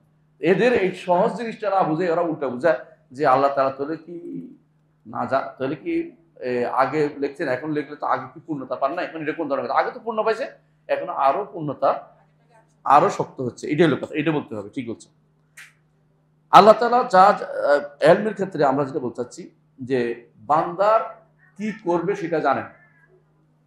আমি কি করব আর আগে জানতেন কিনা, আগে জানতেন কিনা আমি কি করব, এই জ্ঞানটা কি, এই জ্ঞানটা কি অর্জিত জ্ঞান না, এইটা তার নির্ধারণ করে তো জ্ঞান, যে আমি নির্ধারণ করছি আমার বান্দার জন্য এটা করবে এটা করবে এটা করবে, এই জন্য তিনি জানেন। এই নয় যে বান্দা বান্দা করবে আমি জেনে নিচ্ছি, এটা না, জেনে নিচ্ছি এটা না। কথা বুঝতে পারছি কিনা, বুঝছেন? আল্লাহ আগে থেকে নির্ধারণ করছেন যে এই বান্দার এইটা, এই জন্য তিনি জানেন। কথা বুঝছেন? অর্জন করা জিনিস না, আমাদের মতো জ্ঞান অর্জন করেন না তিনি। পার্থক্যটা এটা, এইটার এই জায়গাতে এসে ভুল করেছে। একটা গোষ্ঠী বলে থাকে যে কি বলে, আমরা করব বলে আল্লাহ লিখেছেন, না আমরা করব বলে বলা যাবে না। এই কথাটা অনেকেই ভালো আলেম যারা তারা বলে যে বলে বলা যাবে না, কি বলতে হবে, আল্লাহ তাআলা তা নির্ধারণ করেছেন, তা তিনি জানেন, তা তিনি লিখেছেন, এবং তাই তাই চান এবং তাই সৃষ্টি হয়, তাই সৃষ্টি হয়। সৃষ্টি হওয়ার পরে আমরা আল্লাহর লেখা অনুসারে চলি, আল্লাহর কাদের নামসি, তাকদীর উপরে চলতেছি আমরা, তিনি যে নির্ধারণ করেছেন নির্ধারণ উপরে চলতেছি। এটা বলা যাবে না যে আমি চাইছি বলে আল্লাহ লিখছে, এটা বলা যাবে না। কারণ কোনো মানুষ নিজে নিজে কোনোদিন চায় খারাপ খাইতে, খারাপভাবে চলতে, ব্যথার মধ্যে হাঁটতে চায়, এগুলো তো আল্লাহ লিখছেন। সুতরাং কিভাবে আপনি বলেন যে আমার চাওয়া মোতাবেক আল্লাহ লিখছে, এটা তো হতে পারে না। এটা কোনদিন বললে সেই তাকদীরকে অস্বীকার করেছে, বুঝতে পারছি কথাটা। এই জন্য এই বলাটা কুফুরি আমরা অনেক আগে বলেছিলাম আপনাদেরকে, আপনারা জেনেছেন ইনশাআল্লাহ। এটা যেন কেউ যেন না বলে, এটা কেউ যদি বললে তাকে বুঝিয়ে দিবেন সুন্দর করে। আল্লাহ তাআলা আগে থেকে আমাদের বয়স জানেন, রিজিক জানেন, আমল জানেন, আমাদের চলাফেরা সবকিছু জানেন, আমরা কে সৌভাগ্যবান হবো দুর্ভাগ্য সবই জানেন। কারণ আল্লাহ তাআলা বলছেন ইন্নাল্লাহা বিকুল্লি শাইইন আলিম, আল্লাহ সবকিছু সম্পর্কে সম্যক অবগত। আরো বলছেন লিতাআলামু আন্নাল্লাহা আলা কুল্লি শাইইন কাদির, এটা এই জন্য যে তোমরা যেন জানো আল্লাহ তাআলা সবকিছু করতে সক্ষম। ও আন্নাল্লাহা কাদ আহাতা বিকুল্লি শাইইন ইলমা, সবকিছু তার ইলমের, কোনো কিছু তার ইলমের বাইরে যায় না। মা ইয়াযুবু রব্বি মিসকাল যারাতুন ফিস সামাওয়াতি ওয়াল আরদ, আসমান জমিনের কোনো কিছু আল্লাহর ইলমের বাইরে আছে না। বরং অন্ধকার রাত্রিতে কালো পাথরের উপর দিয়ে কালো পিঁপড়া বেয়ে উঠে আল্লাহ তাআলা জানেন যে এটা উঠবে, দেখতেছেন তিনি, কোনোভাবে লুকানোর কোনো সুযোগ নেই। এইটা যদি কেউ আমল করে তার কি লাভ আছে? গুনাহ করতে পারবে না। যতই লুকাক না কেন সে মনে করবে আমার রব তো দেখতেছে, আমার রব তো আমাকে দেখতেছেন এই অবস্থা, তখন কিন্তু সে গুনার কাজে প্রবৃত্ত হতে পারবে না। এই জন্য এটাকে গুরুত্বের সাথে বলতে হবে। তাহলে একটা আমরা পাইলাম কি, আল্লাহর ইলম সম্পর্কে আলোচনা করি। দ্বিতীয়টা হচ্ছে আল্লাহর লেখাটা, এটাও আলোচনা করা দরকার। আমরা একটু আগেও বলেছিলাম যে আল্লাহ তাআলা কিন্তু সব লিখেছেন, আমাদেরকে বলেন নাই, আমাদের সাথে সন্তুষ্ট মাকাদির আল খালায়েক বলছেন। হাদিস যেটা পাইলাম আমরা, সৃষ্টির তাকদীর, বুঝে আসছে। কিন্তু আল্লাহ এর আগে কি করেছেন পরে করেছেন সবকিছু আমাদের সাথে সবকিছু তিনি জানাননি, এবং জানার সুযোগ নাই, কেউ বলতে পারবে না সেটা। তো আমাদের কাছে যেটা বলে সেটা হচ্ছে খালাকা কুল্লা শাইইন ফাকাদ্দারাহু তাকদীরা, সৃষ্টি করার যেটা করেছেন এটার জন্য তাকদীর নির্ধারণ করেছেন, সৃষ্টির তাকদীর লিখেছেন, নির্ধারণ করেছেন। এবং আল্লাহ তাআলা বলছেন ওয়া কুল্লা শাইইন ফাআলু ফিজ জুবুর, তারা যা যা করে সব তিনি জুবুরে লিখেছেন। জুবুরটা কি? লাহে মাহফুজ, লাহে মাহফুজে লিখে রাখছেন। হ্যাঁ, আরো বলছেন কুল্লু সগীরিন ওয়া কাবীরিন মুস্তাতার, শত ছোট বড় সবকিছু তিনি লিখেছেন। সগীর কাবীর সবই তিনি লিখেছেন। আরো বলেছেন ওয়া কুল্লু শাইইন আহসাইনাহু ফি ইমাম মুবিন, সব কিছুকে আমরা লিখে রেখেছি। আমরা বলে আল্লাহ, কেন আমরা বলে জানেন তো? কারণ তিনি বড়, যিনি বড় তিনি নিজেকে বহু বছর ব্যবহার করেন। এটাকে সুবহানাল্লাহ দেখলাম কিছু মানুষ কোনো কিছু না পাইলে নিজে অজ্ঞতা প্রকাশ করে মানুষ। এটাকে দেখবেন তাফসীর অনুবাদের ক্ষেত্রে কেউ হ্যাঁ উনি তো আল্লাহকে তিনজন বানিয়ে ফেলছে। তো আমরা বলি যে আচ্ছা অন্য ভাষায় দেখেন তো, যেহেতু অন্য ভাষায় দেখি যে উই ইন্না আতাইনা কাল কাউসার অর্থ কি? ইন্না আতাইনা কাল কাউসার আমি না আমরা, আমরা এটা মানে শিখবেন। কারণ হচ্ছে আল্লাহ বলছে আমরা, আপনি যদি আমি বলেন তো এটা মর্যাদা খাটো হয়ে যায়। বুঝলেন না কথাটা? যিনি রয়াল উই বলে এটাকে, রয়াল উই রাজকীয় শব্দ, রাজকীয় বচন, প্রবচন কি আমরা ঘোষণা করছি, যাতে করে এটা ছোট মনে না করে, এটা বিশাল কিছু মনে করে। ইন্না আতাইনা কাল কাউসার অর্থ এটা। তো আল্লাহ তাআলা বলছেন কুল্লু শাইইন আহসাইনাহু ফি কিতাবিন ফি ইমামিন মুবিন, সূরা ইয়াসিনের মধ্যে, যে সব কিছুকে আমরা লিখে রেখেছি ইমামের মধ্যে। এই ইমাম অর্থ কি?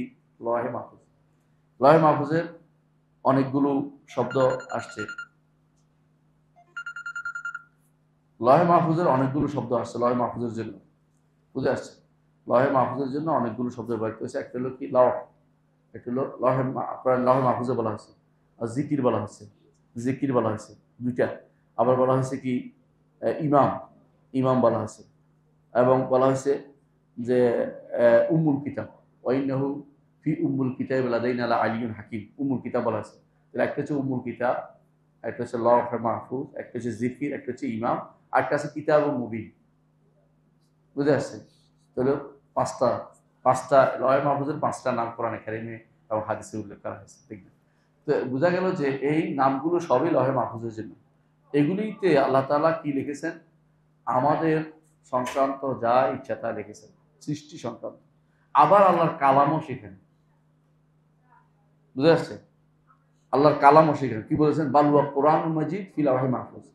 আল্লাহর কালাম আপনার কাছে কেমনে আসছে?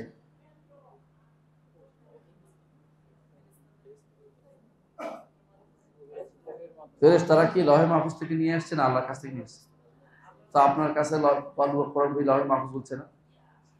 লওহে মাহফুজে সংরক্ষিত, ওখান থেকে ফেরেশতা আনছে তা না, এটা বিশ্বাস করতে হবে। ফেরেশতা আনার আগেই লওহে মাহফুজ থেকে এটা রমাদান মাসে, রমাদান মাসে, রমাদানের অধিকাংশ আলেম 17 তারিখ বলে। আমার তাফসীরের মধ্যে আসা একজন তো খেপে গেছে, তো 27 তারিখ হবে। আমি বললাম তো ভাই এটা আমি তুমি জানো না বলে চিৎকার করতেছো। রমাদান এই জন্য আল ইয়মুল ফুরকান বলে এটাকে। 17 তারিখে এটা আলাদা হইয়া কোথায় আসছে? বাইতুল ইজ্জাতে আসছে। এখান থেকে যে জিবরিল আমাদের বাসে বাসে আসছে, এটা বলা কুফরি হবে। আল্লাহ তাআলা প্রত্যেকটা কথা আবার বলেছেন, মানে যেটা তিনি নির্ধারণ করেছেন বলবেন এটা বলেছেন। কোরআনে কারীমের আয়াত আলিফ লাম মিম যালিকাল কিতাবু লা রাইবা ফি, এইটা আল্লাহ তাআলা বলছেন ফেরেশতা শুনছে, জিবরিল এনে মুহাম্মদ সাল্লাল্লাহু আলাইহি ওয়াসাল্লামকে দিয়েছে। এরকম নয় যে লওহে মাহফুজ থেকে বাছাই করে আনছে অথবা বাইতুল ইজ্জত থেকে নিয়ে আসছে, এগুলি বললে ঈমান থাকবে না, এগুলি কুফরি কথা। বুঝছেন?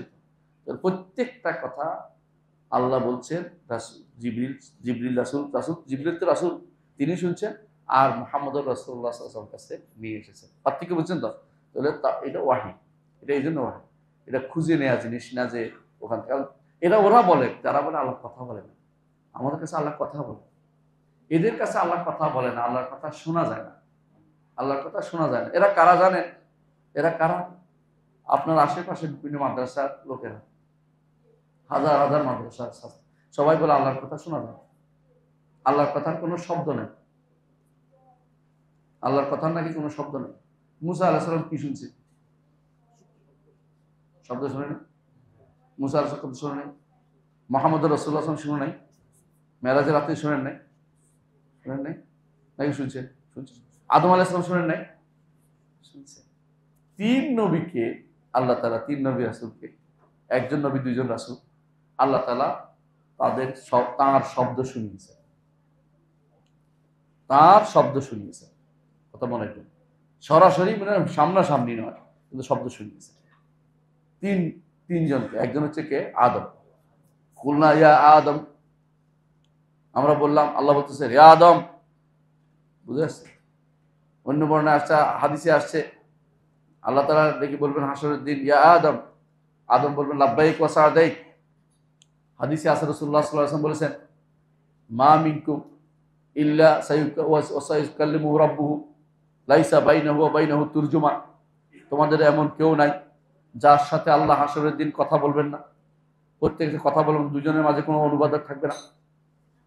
এই কথা কি এরকম করে এরকম হবে?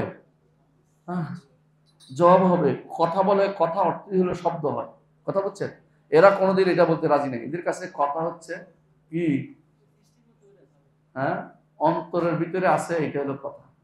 অন্তরের ভিতরে আছে। হ্যাঁ, এটা কবি একজন বলছিল, আমারও ছিল সেটা মনে, তাই না? কেমনে বেটা পেরেছে সেটা জানতে, মানে মনের কথা জানো কেমনে বের করে ফেলো, জিজ্ঞাসা করা দরকার। ওদের নিকট আল্লাহর কথার কোনো কি নাই, শব্দ নাই। ওদের নিকট আল্লাহর কথার কোনো বর্ণও নাই। হ্যাঁ, এদের মধ্যে আর মুতাজিলারা যে বলছিল কোনো পার্থক্য নেই। এরা নিজেরা স্বীকার করে এটা। তারা বলে যে আমরা যে কোরআনকে বলি সৃষ্ট না, এটা এই কাগজের কোরআন না, কিন্তু মানে কাগজে লেখা কোরআন না তো কি, এটা আল্লাহ তাআলার কাছে যা আছে সেটা তার। আবার মন বলে না, কারণ মন বললে তো আল্লাহ তাআলা মন সাব্যস্ত হয়ে যায়। তো কি অর্থ, মানা নাফসি, অর্থাৎ এমন একটা অর্থ, ভাবটা শুধু তো ব্যক্ত করলো কে? ব্যক্ত করছে জিবরিল অথবা মুহাম্মদ সাল্লাল্লাহু আলাইহি ওয়াসাল্লাম, আউযুবিল্লাহ। এর অর্থ হলো এই কোরআন তাদের কাছে কোরআন না। বুঝে আসছে? কত রকম বিপদ যে আছে, যখন মানুষ একটা বিপদে পড়ে 10টা বিপদ ডেকে আনে। আল্লাহর কথা শুনলে কোনো সমস্যা হতো না। রাসূলুল্লাহ সাল্লাল্লাহু আলাইহি ওয়াসাল্লাম বলেছেন, কোরআনে কারীমে আল্লাহ তাআলা বলছেন, কি বলছেন? ওয়া ইন আহাদুম মিনাল মুশরিকিনা ইস্তাজারাকা ফাআজিরহু হাত্তা ইয়াসমা কালামাল্লাহ।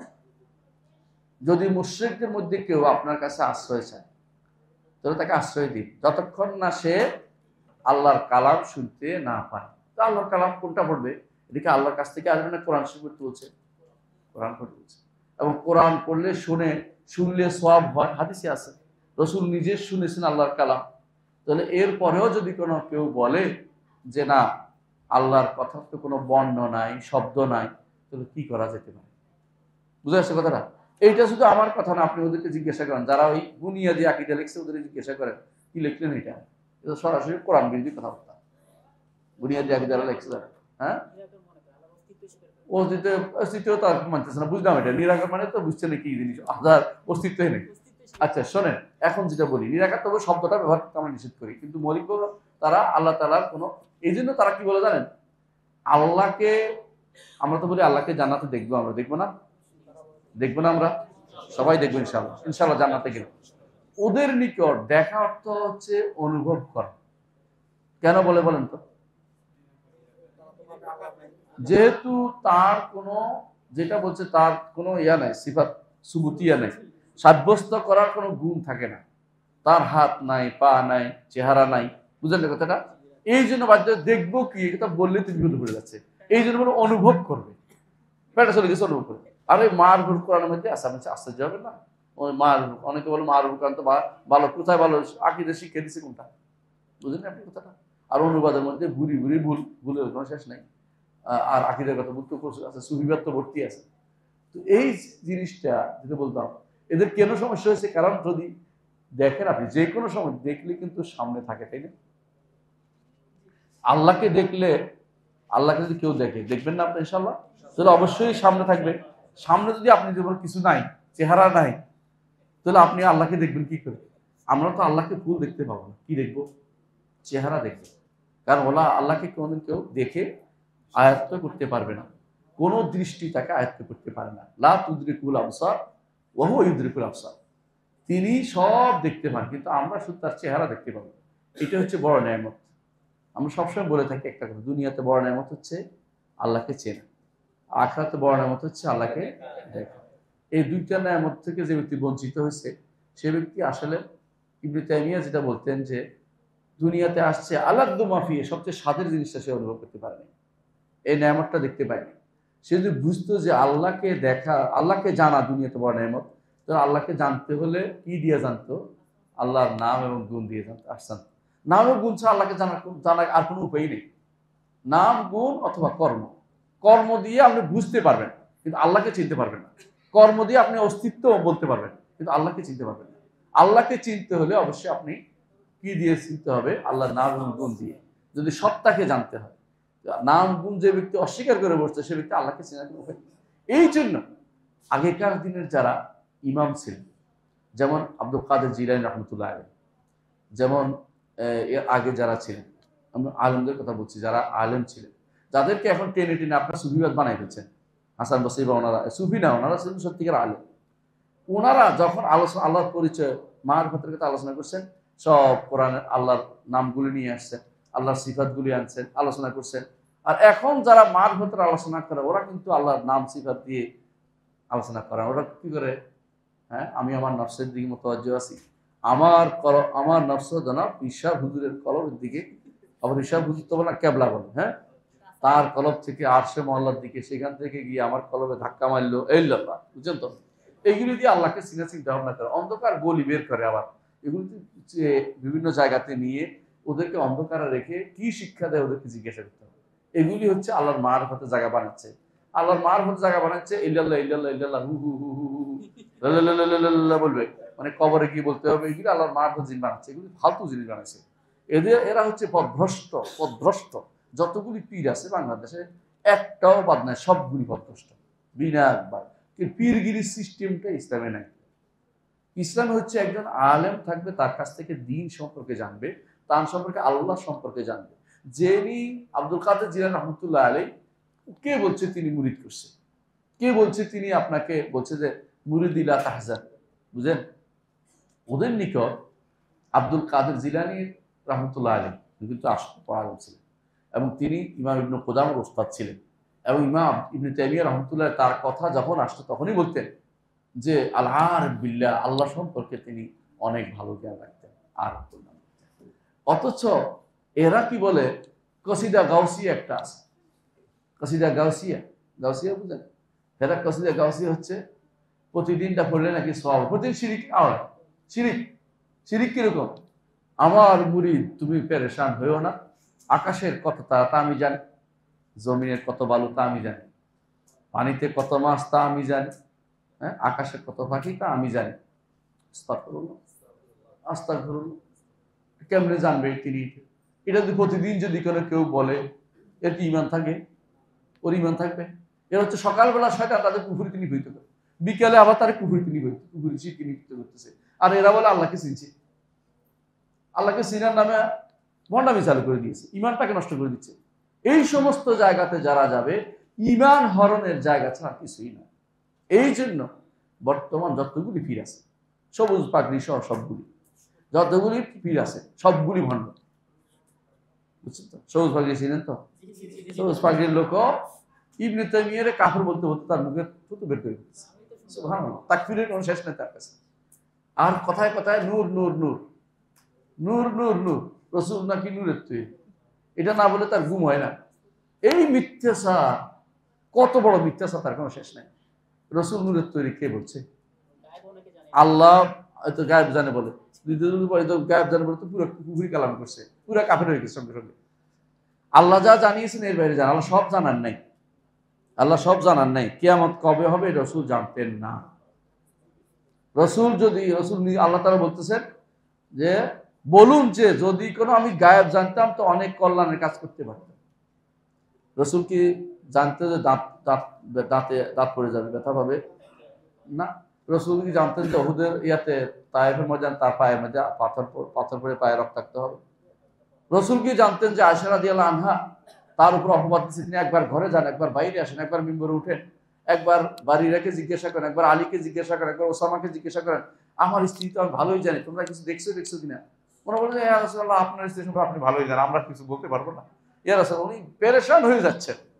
পুরো মাসের পর একটা মাস তিনি রাসূলুল্লাহ কষ্টে ছিলেন। তারপর তিনি বলতে পারেন নাই, আল্লাহ তাআলা তখন আয়াত নাযিল করেছেন, ইন্নাল্লাযীনা ইউহিব্বুনাল ফাহিশাতা ফিল্লাযীনা আমানু লাহুম আযাবুন আলীম। এই আয়াতে আল্লাহ তাআলা সূরা নূর আয়াত নাযিল করেছেন যে ইন্নাল্লাযীনা ইয়ারমুনাল মুহসানাতিল মুমিনাতিল গাফিলাতিল উইলু ফিদ দুনিয়া ওয়াল আখিরাহ। এই আয়াত নাযিল হয়ে রাসূলুল্লাহ সাল্লাল্লাহু আলাইহি ওয়াসাল্লাম শান্ত হয়েছেন। তিনি এসে বলছেন যে আয়েশা, আল্লাহ তাআলা সুসংবাদ, আল্লাহর পক্ষ থেকে যেটা আসছে এটাই, আপনি আমাকে আগে বিশ্বাস করেন, মানে ওই মধ্যে একটা ইয়া ছিল, আগে তো আপনি কিছু করেন নাই, মানে আগে করতেই কইব, আগে তো জানতেন না তিনি, বুঝেন কথা না? মুনাফিকরা বলে ফেললো, রসুলের একবার এমন হারাই গেছে, ওটা আসতেছে না। মুনাফিকরা বলে ফেললো, যদি তিনি মসুল হইতে তো বলতে পারতেন। রসুল বললেন যে শোনো, এই মাত্র জিবরিল আমাকে বলে গেছে তোমাদের কারণ, যে এটা অমুকখানে ওই লতা পাতার মধ্যে তার মা আটকে গেছে, বের হইতে পারতেছেন, সেখানে আটকে আসে, যাও নিয়ে আসো। এই মাত্র জিবরিল আমাকে বলে গেছে, আর তিনি জানতেন না। জিবরিল যেটা বলছে এটা শুধুমাত্র জানছে। এ বিষয়ে আমার আশিকুল খাদিম আর হাদিস, এটার মধ্যে প্রায় 50 পৃষ্ঠার মতো লিখছি, দেখে কেউ আরবি জানলে পড়ে লিখবেন। আশিকুল খাদিম নাকি আছে ইন্টারনেটে, বইটা ফ্রি পাওয়া যায়, নামাই নিবেন। তো আমরা যেটা বলতেছিলাম, আমি লম্বা না করি, আমাদের শেষ করব। তাহলে বোঝা গেল যে লেখার বিষয়টা আল্লাহ তাআলা আমাদের এখানে আল্লাহ তো না, না তো থাক, আল্লাহ তাআলা লেখাটা, আল্লাহ তাআলা তিনি যা হবে সব লিখেছেন, যা হবে। আমি যে আজকে এখানে কথা বলবো, এটা কি লেখা ছিল? এবং এটা গত রাত্রি লেখা হয়েছে একবার, এটা আমার মায়ের পেটে থাকতে একবার লেখা হয়েছে, গত বছর একবার লেখা হয়েছে, এবং 50,000 বছর সৃষ্টির 50,000 একবার লেখা হয়েছে, বুঝছেন তো? এই হচ্ছে 4টা স্তর অতিক্রম করেছে। তাহলে আপনি এত স্তর দিয়ে আপনাকে বেঁধে দিয়েছে, আপনি স্বাধীনতা ভোগ করেন কেমনে? আপনি কিন্তু স্বাধীন না, মনে করতে হবে। অবশ্যই আপনি অধীন, এই জন্য আপনি দাস, এই জন্য আপনি দাস, বুঝছেন? হ্যাঁ, আপনি আল্লাহর দাস, দুনিয়ার কারো দাস হইতে পারবেন না। কোনো সৃষ্টির দাস হওয়া আপনার জন্য শোভনীয় না এবং গ্রহণযোগ্য না। এই সৃষ্টির দাস হইলে স্রষ্টা আপনাকে শাস্তি দিবে। আচ্ছা, তাহলে আল্লাহ তাআলা আমাদেরকে বলছেন যে মা ফারাতনা ফিল কিতাবি মিন শাই, যে কিতাবের মধ্যে অর্থাৎ লওহে মাহফুজের মধ্যে কোনো কিছুকে আল্লাহ বাদ দেন নাই। এ আয়াত দিয়ে কারা দলিল দিয়ে জানেন? এ আয়াত দিয়ে দলিল দেয় যারা হাদিস অস্বীকার করে, তারা। মা ফারাতনা ফিল কিতাবি মিন শাই বলে যে কিতাবের মধ্যে কোনো কিছু বাদ দেন নাই, কিন্তু আসলে এই কিতাবটা কি বোঝানো হয়েছে? লওহে মাহফুজ বোঝানো হয়েছে, কোরআন বোঝানো হয়নি এখানে। এটা বিল ইজমা, যত মুফাসসির দেখবেন এটাই বলছে। কারণ এর আগে বলা হয়েছে যে তোমাদের মতো যত প্রাণী আছে, আরো প্রাণীকুল আছে, তোমরা অনেক কিছু জানো না, এই প্রাণীকুলের রিজিকের ব্যবস্থা আমি করি, কোথায় আছে এটা আমি জানি, এগুলি আমি কোনো কিছুই আমার কিতাবের মধ্যে বাদ দেয়নি। এটা কোন কিতাব? লওহে মাহফুজের মধ্যে লেখা আছে। এই বেটারা আয়াত পাইয়া সুযোগ বুঝে এটা নিয়ে এসে কোরআন শরীফ বানাই ফেলছে, বলছে কোরআনে সব আছে। হ্যাঁ, কোরআনে মৌলিক তথ্য আছে, কোরআনে মৌলিক তথ্য আছে। হ্যাঁ, আমরা উদাহরণ দিয়েছিলাম আমাদের শেখ মোহাম্মদ সালেহ ওসাইমিন দিয়ে, মনে আছে তোমাদের? তিনি একবার এখানে বেড়াইতে গেছেন দেশের বাইরে, ওখানে তিনি খাইতে বসছেন হোটেলে। তো হোটেলে আসে বলছিলাম ওই দিন, হোটেলে এসে বলছিল যে এই যে এটা তোমরা বলে তোমাদের কিতাবের মধ্যে সবকিছু আছে, হ্যাঁ, তো আমাদের এই যে মোগলাই পরোটাটা, মোতাব্বাক বলে আরবিতে, মোগলাই পরোটা, এটা কোরআনে কোন জায়গায় আছে বলতে হবে তোমার। বুঝে আসছে? বেজার লাগেছে না একটা? উনি কিন্তু সহজ উত্তর দিচ্ছেন, এটা কে বানাইছে? কিন্তু আমাদের কারিগর দেখেন, বলে কিরে কেমনে বানাইছিস? কেন আটা দিয়ে, তেল দিয়ে, ওইটা দিয়ে, ওইটা দিয়ে। আলহামদুলিল্লাহ, আমাদের কিতাব এটা উল্লেখ আছে, বলছে ফাসআলু আহলা যিকরি ইন কুনতুম লা তা'লামুন, যদি না জানো, যে জানে তারা জিজ্ঞাসা করো। আমাদের কিতাব উল্লেখ আছে, আমি জানতাম না, আমাদের কোরআন কাছে জেনে নিচ্ছি, আমাদের কিতাব উল্লেখ আছে। এটা সুন্দর জবাব, আর কে এটা জবাব দিতে পারবে? এটা সুন্দর জবাব দিছে। এটাতে তুমি যেটা মনে করছো না, এটা তো মৌলিক জবাব এখানে আছে। সুতরাং এরা কি করবে? সবসময় প্যাচ করতে থাকবে। যারা ওরা নিজেরা ব্যাখ্যা করলে জায়েজ, রসুলের ব্যাখ্যা করলে আর নিতে চায় না, অহংকারী গোষ্ঠী। আলা কুল্লি হাল, এই আল্লাহ তাআলা দ্বিতীয় স্তরে লিখেছেন, তৃতীয় ভাবে তিনি হওয়া চান, তার চাওয়া ব্যতীত কোনো কিছু হয় না, বুঝছেন তো? তার চাওয়া ব্যতীত কোনো, চাওয়া একটা আর ইচ্ছা আরেকটা। চাওয়া এবং ইচ্ছার মধ্যে একটা পার্থক্য আছে। চাওয়াটা হচ্ছে সর্বব্যাপী, এটার কোনো কাদায় তিনি যে ফয়সালা করেছেন, এটা চাওয়াটা, এটাকে কেউ বলতে পারে না যে আমি এটার বাইরে যাব। এটাকে বলা হয় আল ইরাদা আল কাউনিয়া, সর্বব্যাপী চাওয়া, জগৎ প্রাকৃতিকভাবে চাওয়া। এটা ইরাদা আল কাউনিয়ার নামে আরেক নাম হচ্ছে মাশিয়া, বুঝে আসছে? অর্থাৎ আল্লাহ তাআলা যেখানে কোরআনে কারীম বলছেন যে আল্লাহ চাওয়া, শাআ মাশিআ বলছে চাওয়া, এটা অনুবাদ করবেন। এর অর্থ হচ্ছে তিনি যেটা চেয়েছেন এটা কোনোভাবেই ভোট দিবে না। তা আমরা যত কিছু চাই তার ওইটার অধীন, তিনি যদি না চাইতেন আমরা চাইতে পারতাম না, আমরা ইচ্ছা করতে পারতাম না। এই জন্য আল্লাহ তাআলা বলছেন ওয়ামা তাশাউনা ইল্লা আন ইয়াশা আল্লাহ, তোমরা যাই চাও আল্লাহ না চাইলে এটা তোমাদের চাওয়ার ভিতরে আসতে হবে। এই জন্য আল্লাহ চাওয়ার পরে আমাদের চাওয়াটা আসে, বুঝলেন তো? তো এখন আপনি বলতে পারেন তাহলে তো আল্লাহ চাইছে আমি মূর্তি পূজা করি, আমার কি দোষ? না, এটা না। কেন? এইটা আপনি যেটা করেন উলুহিয়ার কারণে আপনি ধরা খেয়ে গেছেন। আপনাকে তো বলে নাই মূর্তি পূজা করতে, আপনার হচ্ছে এরাদা শারঈয়া, আপনার এরাদা কাউনিয়া আপনার নাই। এরাদা শারঈ এরাদা আপনি করতে পারেন, শরীয়তগতভাবে চাইতে পারেন, কিন্তু আপনি যেটাই চাইবেন এটা শরীয়তের ভিতরে হতে হবে। আপনি শরীয়ত লঙ্ঘন করার কারণে আপনার শাস্তি লাগছে। আল্লাহর চাওয়াটা ব্যাপক। আল্লাহ দুইভাবে চায়, প্রাকৃতিকভাবে হওয়া চায়, সূর্য পূব দিকে ওঠে পশ্চিম দিকে। আবার আল্লাহ চান আমরা কি করি? ঈমান আনি। আল্লাহ যেটা প্রাকৃতিকভাবে চান এটা অপরিবর্তন, যেটা শারঈভাবে চান এটা হতেও পারে না হতে পারে। যেটা প্রাকৃতিকভাবে চান যাতে সন্তুষ্টি, আল্লাহ সন্তুষ্টির সাথে জড়িত না, এটা এমনি। আর যেটা আমরা শারঈভাবে চান যাতে সন্তুষ্টি জড়িত আছে। এই জন্য আমরা যদি আল্লাহর ইবাদত করি আল্লাহ সন্তুষ্ট হন, কিন্তু ইবাদত করতেও পারি না করতে পারি। কিন্তু আমরা যে মরে যাই, মরা আছে না, মায়ের পেট থেকে দুনিয়াতে আসি, এটা কি আমরা না আসে পারবো? এটার সাথে কি সন্তুষ্টি জড়িত? না। পার্থক্য বুঝছেন তো? তাহলে এইটা অনেকে বুঝে না। এরাদা কাউনিয়া এরাদা শারঈয়া যেটাকে বলা হয়, আল্লাহর ইচ্ছা প্রাকৃতিকভাবে চাওয়া আর শরীয়তগতভাবে চাওয়া, এই দুইটা যদি পার্থক্য না করতে পারেন এই মাসআলাটা আপনি জীবনে হল পাবেন না, তাকদীরের মাসআলাতে কোনোদিন আর সমাধান পাবেন না। এই জন্য দুইটা জিনিস ভালো করে বুঝে নিতে হবে, যে এই দুইটা বুঝলে আপনার কাছে কেউ আর ধোঁকা দিতে পারবে না আপনাকে। দুইটা জিনিসকে, যে আল্লাহ চাওয়া দুই প্রকার, একটা হচ্ছে শারঈ চাওয়া, একটা হচ্ছে কাউনি চাওয়া। কাউনি মানে প্রাকৃতিকভাবে বলছি, মানে যেটার সাথে সন্তুষ্টির বিষয় নেই। শেষ করবো? আচ্ছা শেষ করছি ইনশাআল্লাহ এখনই।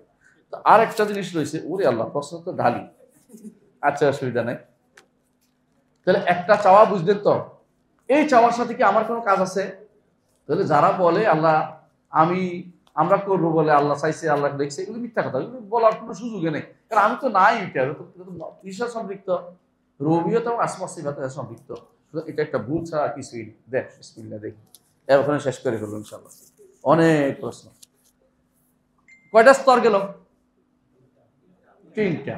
4 নম্বর হচ্ছে সৃষ্টি। সব কিছু তিনি সৃষ্টি করেছেন। তার সৃষ্টি শুধু করেছেন তা নয়, তিনি সৃষ্টি করেছেন আমাদের কর্ম, তিনি সৃষ্টি করেছেন। এই যে আমি হাত নাড়াচ্ছি এটাও আল্লাহর সৃষ্টি। কিন্তু আমাকে ক্ষমতা দিয়েছেন ওইটাও তিনি দিয়েছেন। তো আমি কোনটা দিয়েছেন জানি না, আমার কাজ কি? তার কাছে চাওয়া আল্লাহ আমাকে সঠিক পথে পরিচালিত করেন। এই জন্য আমি কি বলি, ইহদিনাস সিরাতাল মুস্তাকিম, আল্লাহ আমাকে সিরাতাল মুস্তাকিম দান করেন। বুঝে আসছে কথাটা? এই জন্য সারাদিন আমি এটা চাইতে থাকবো, আল্লাহ ইহদিনাস সিরাতাল মুস্তাকিম, ইহদিনাস সিরাতাল মুস্তাকিম, ইয়া মুকাল্লিবাল কুলুব সাব্বিত কালবি আলা দীনিকা, ইয়া হাইয়্যু ইয়া কাইয়্যুম বিরহমাতিকা আস্তাগীথ আসলিহ লি শানি কুল্লাহ ওয়া লা তাকিলনি ইলা নাফসি তারফাতা আইন। এই দোয়াগুলি কেন করি? যাতে ক্ষণিকের জন্য আমি আল্লাহর সন্তুষ্টির বাইরে না যাই, কারণ আল্লাহর সন্তুষ্টির বাইরে গেলে আমার বরবাদ হয়ে যাবে। এই জন্য আল্লাহর সৃষ্টি, তিনি সৃষ্টি যেমন আমাদের করেছেন, আমার কর্ম তিনি সৃষ্টি করেছেন। তবে সব কর্মে তিনি সন্তুষ্ট না। যেগুলি শরীয়ত অনুমোদিত হবে তিনি সন্তুষ্ট হবেন, শরীয়তের বাইরে গেলে তিনি অসন্তুষ্ট হবেন। আমার কর্মের কারণে এই যে আমাকে যে স্পেসটা দিয়েছেন, যে আমি ভালো মন্দ দুইটার দিকে তাকাইতে, হাদাইনা হুম নাইস দেই, ভালো মন্দ দুইটা আমাকে জ্ঞান দিয়েছেন, দেখতে দিয়েছেন।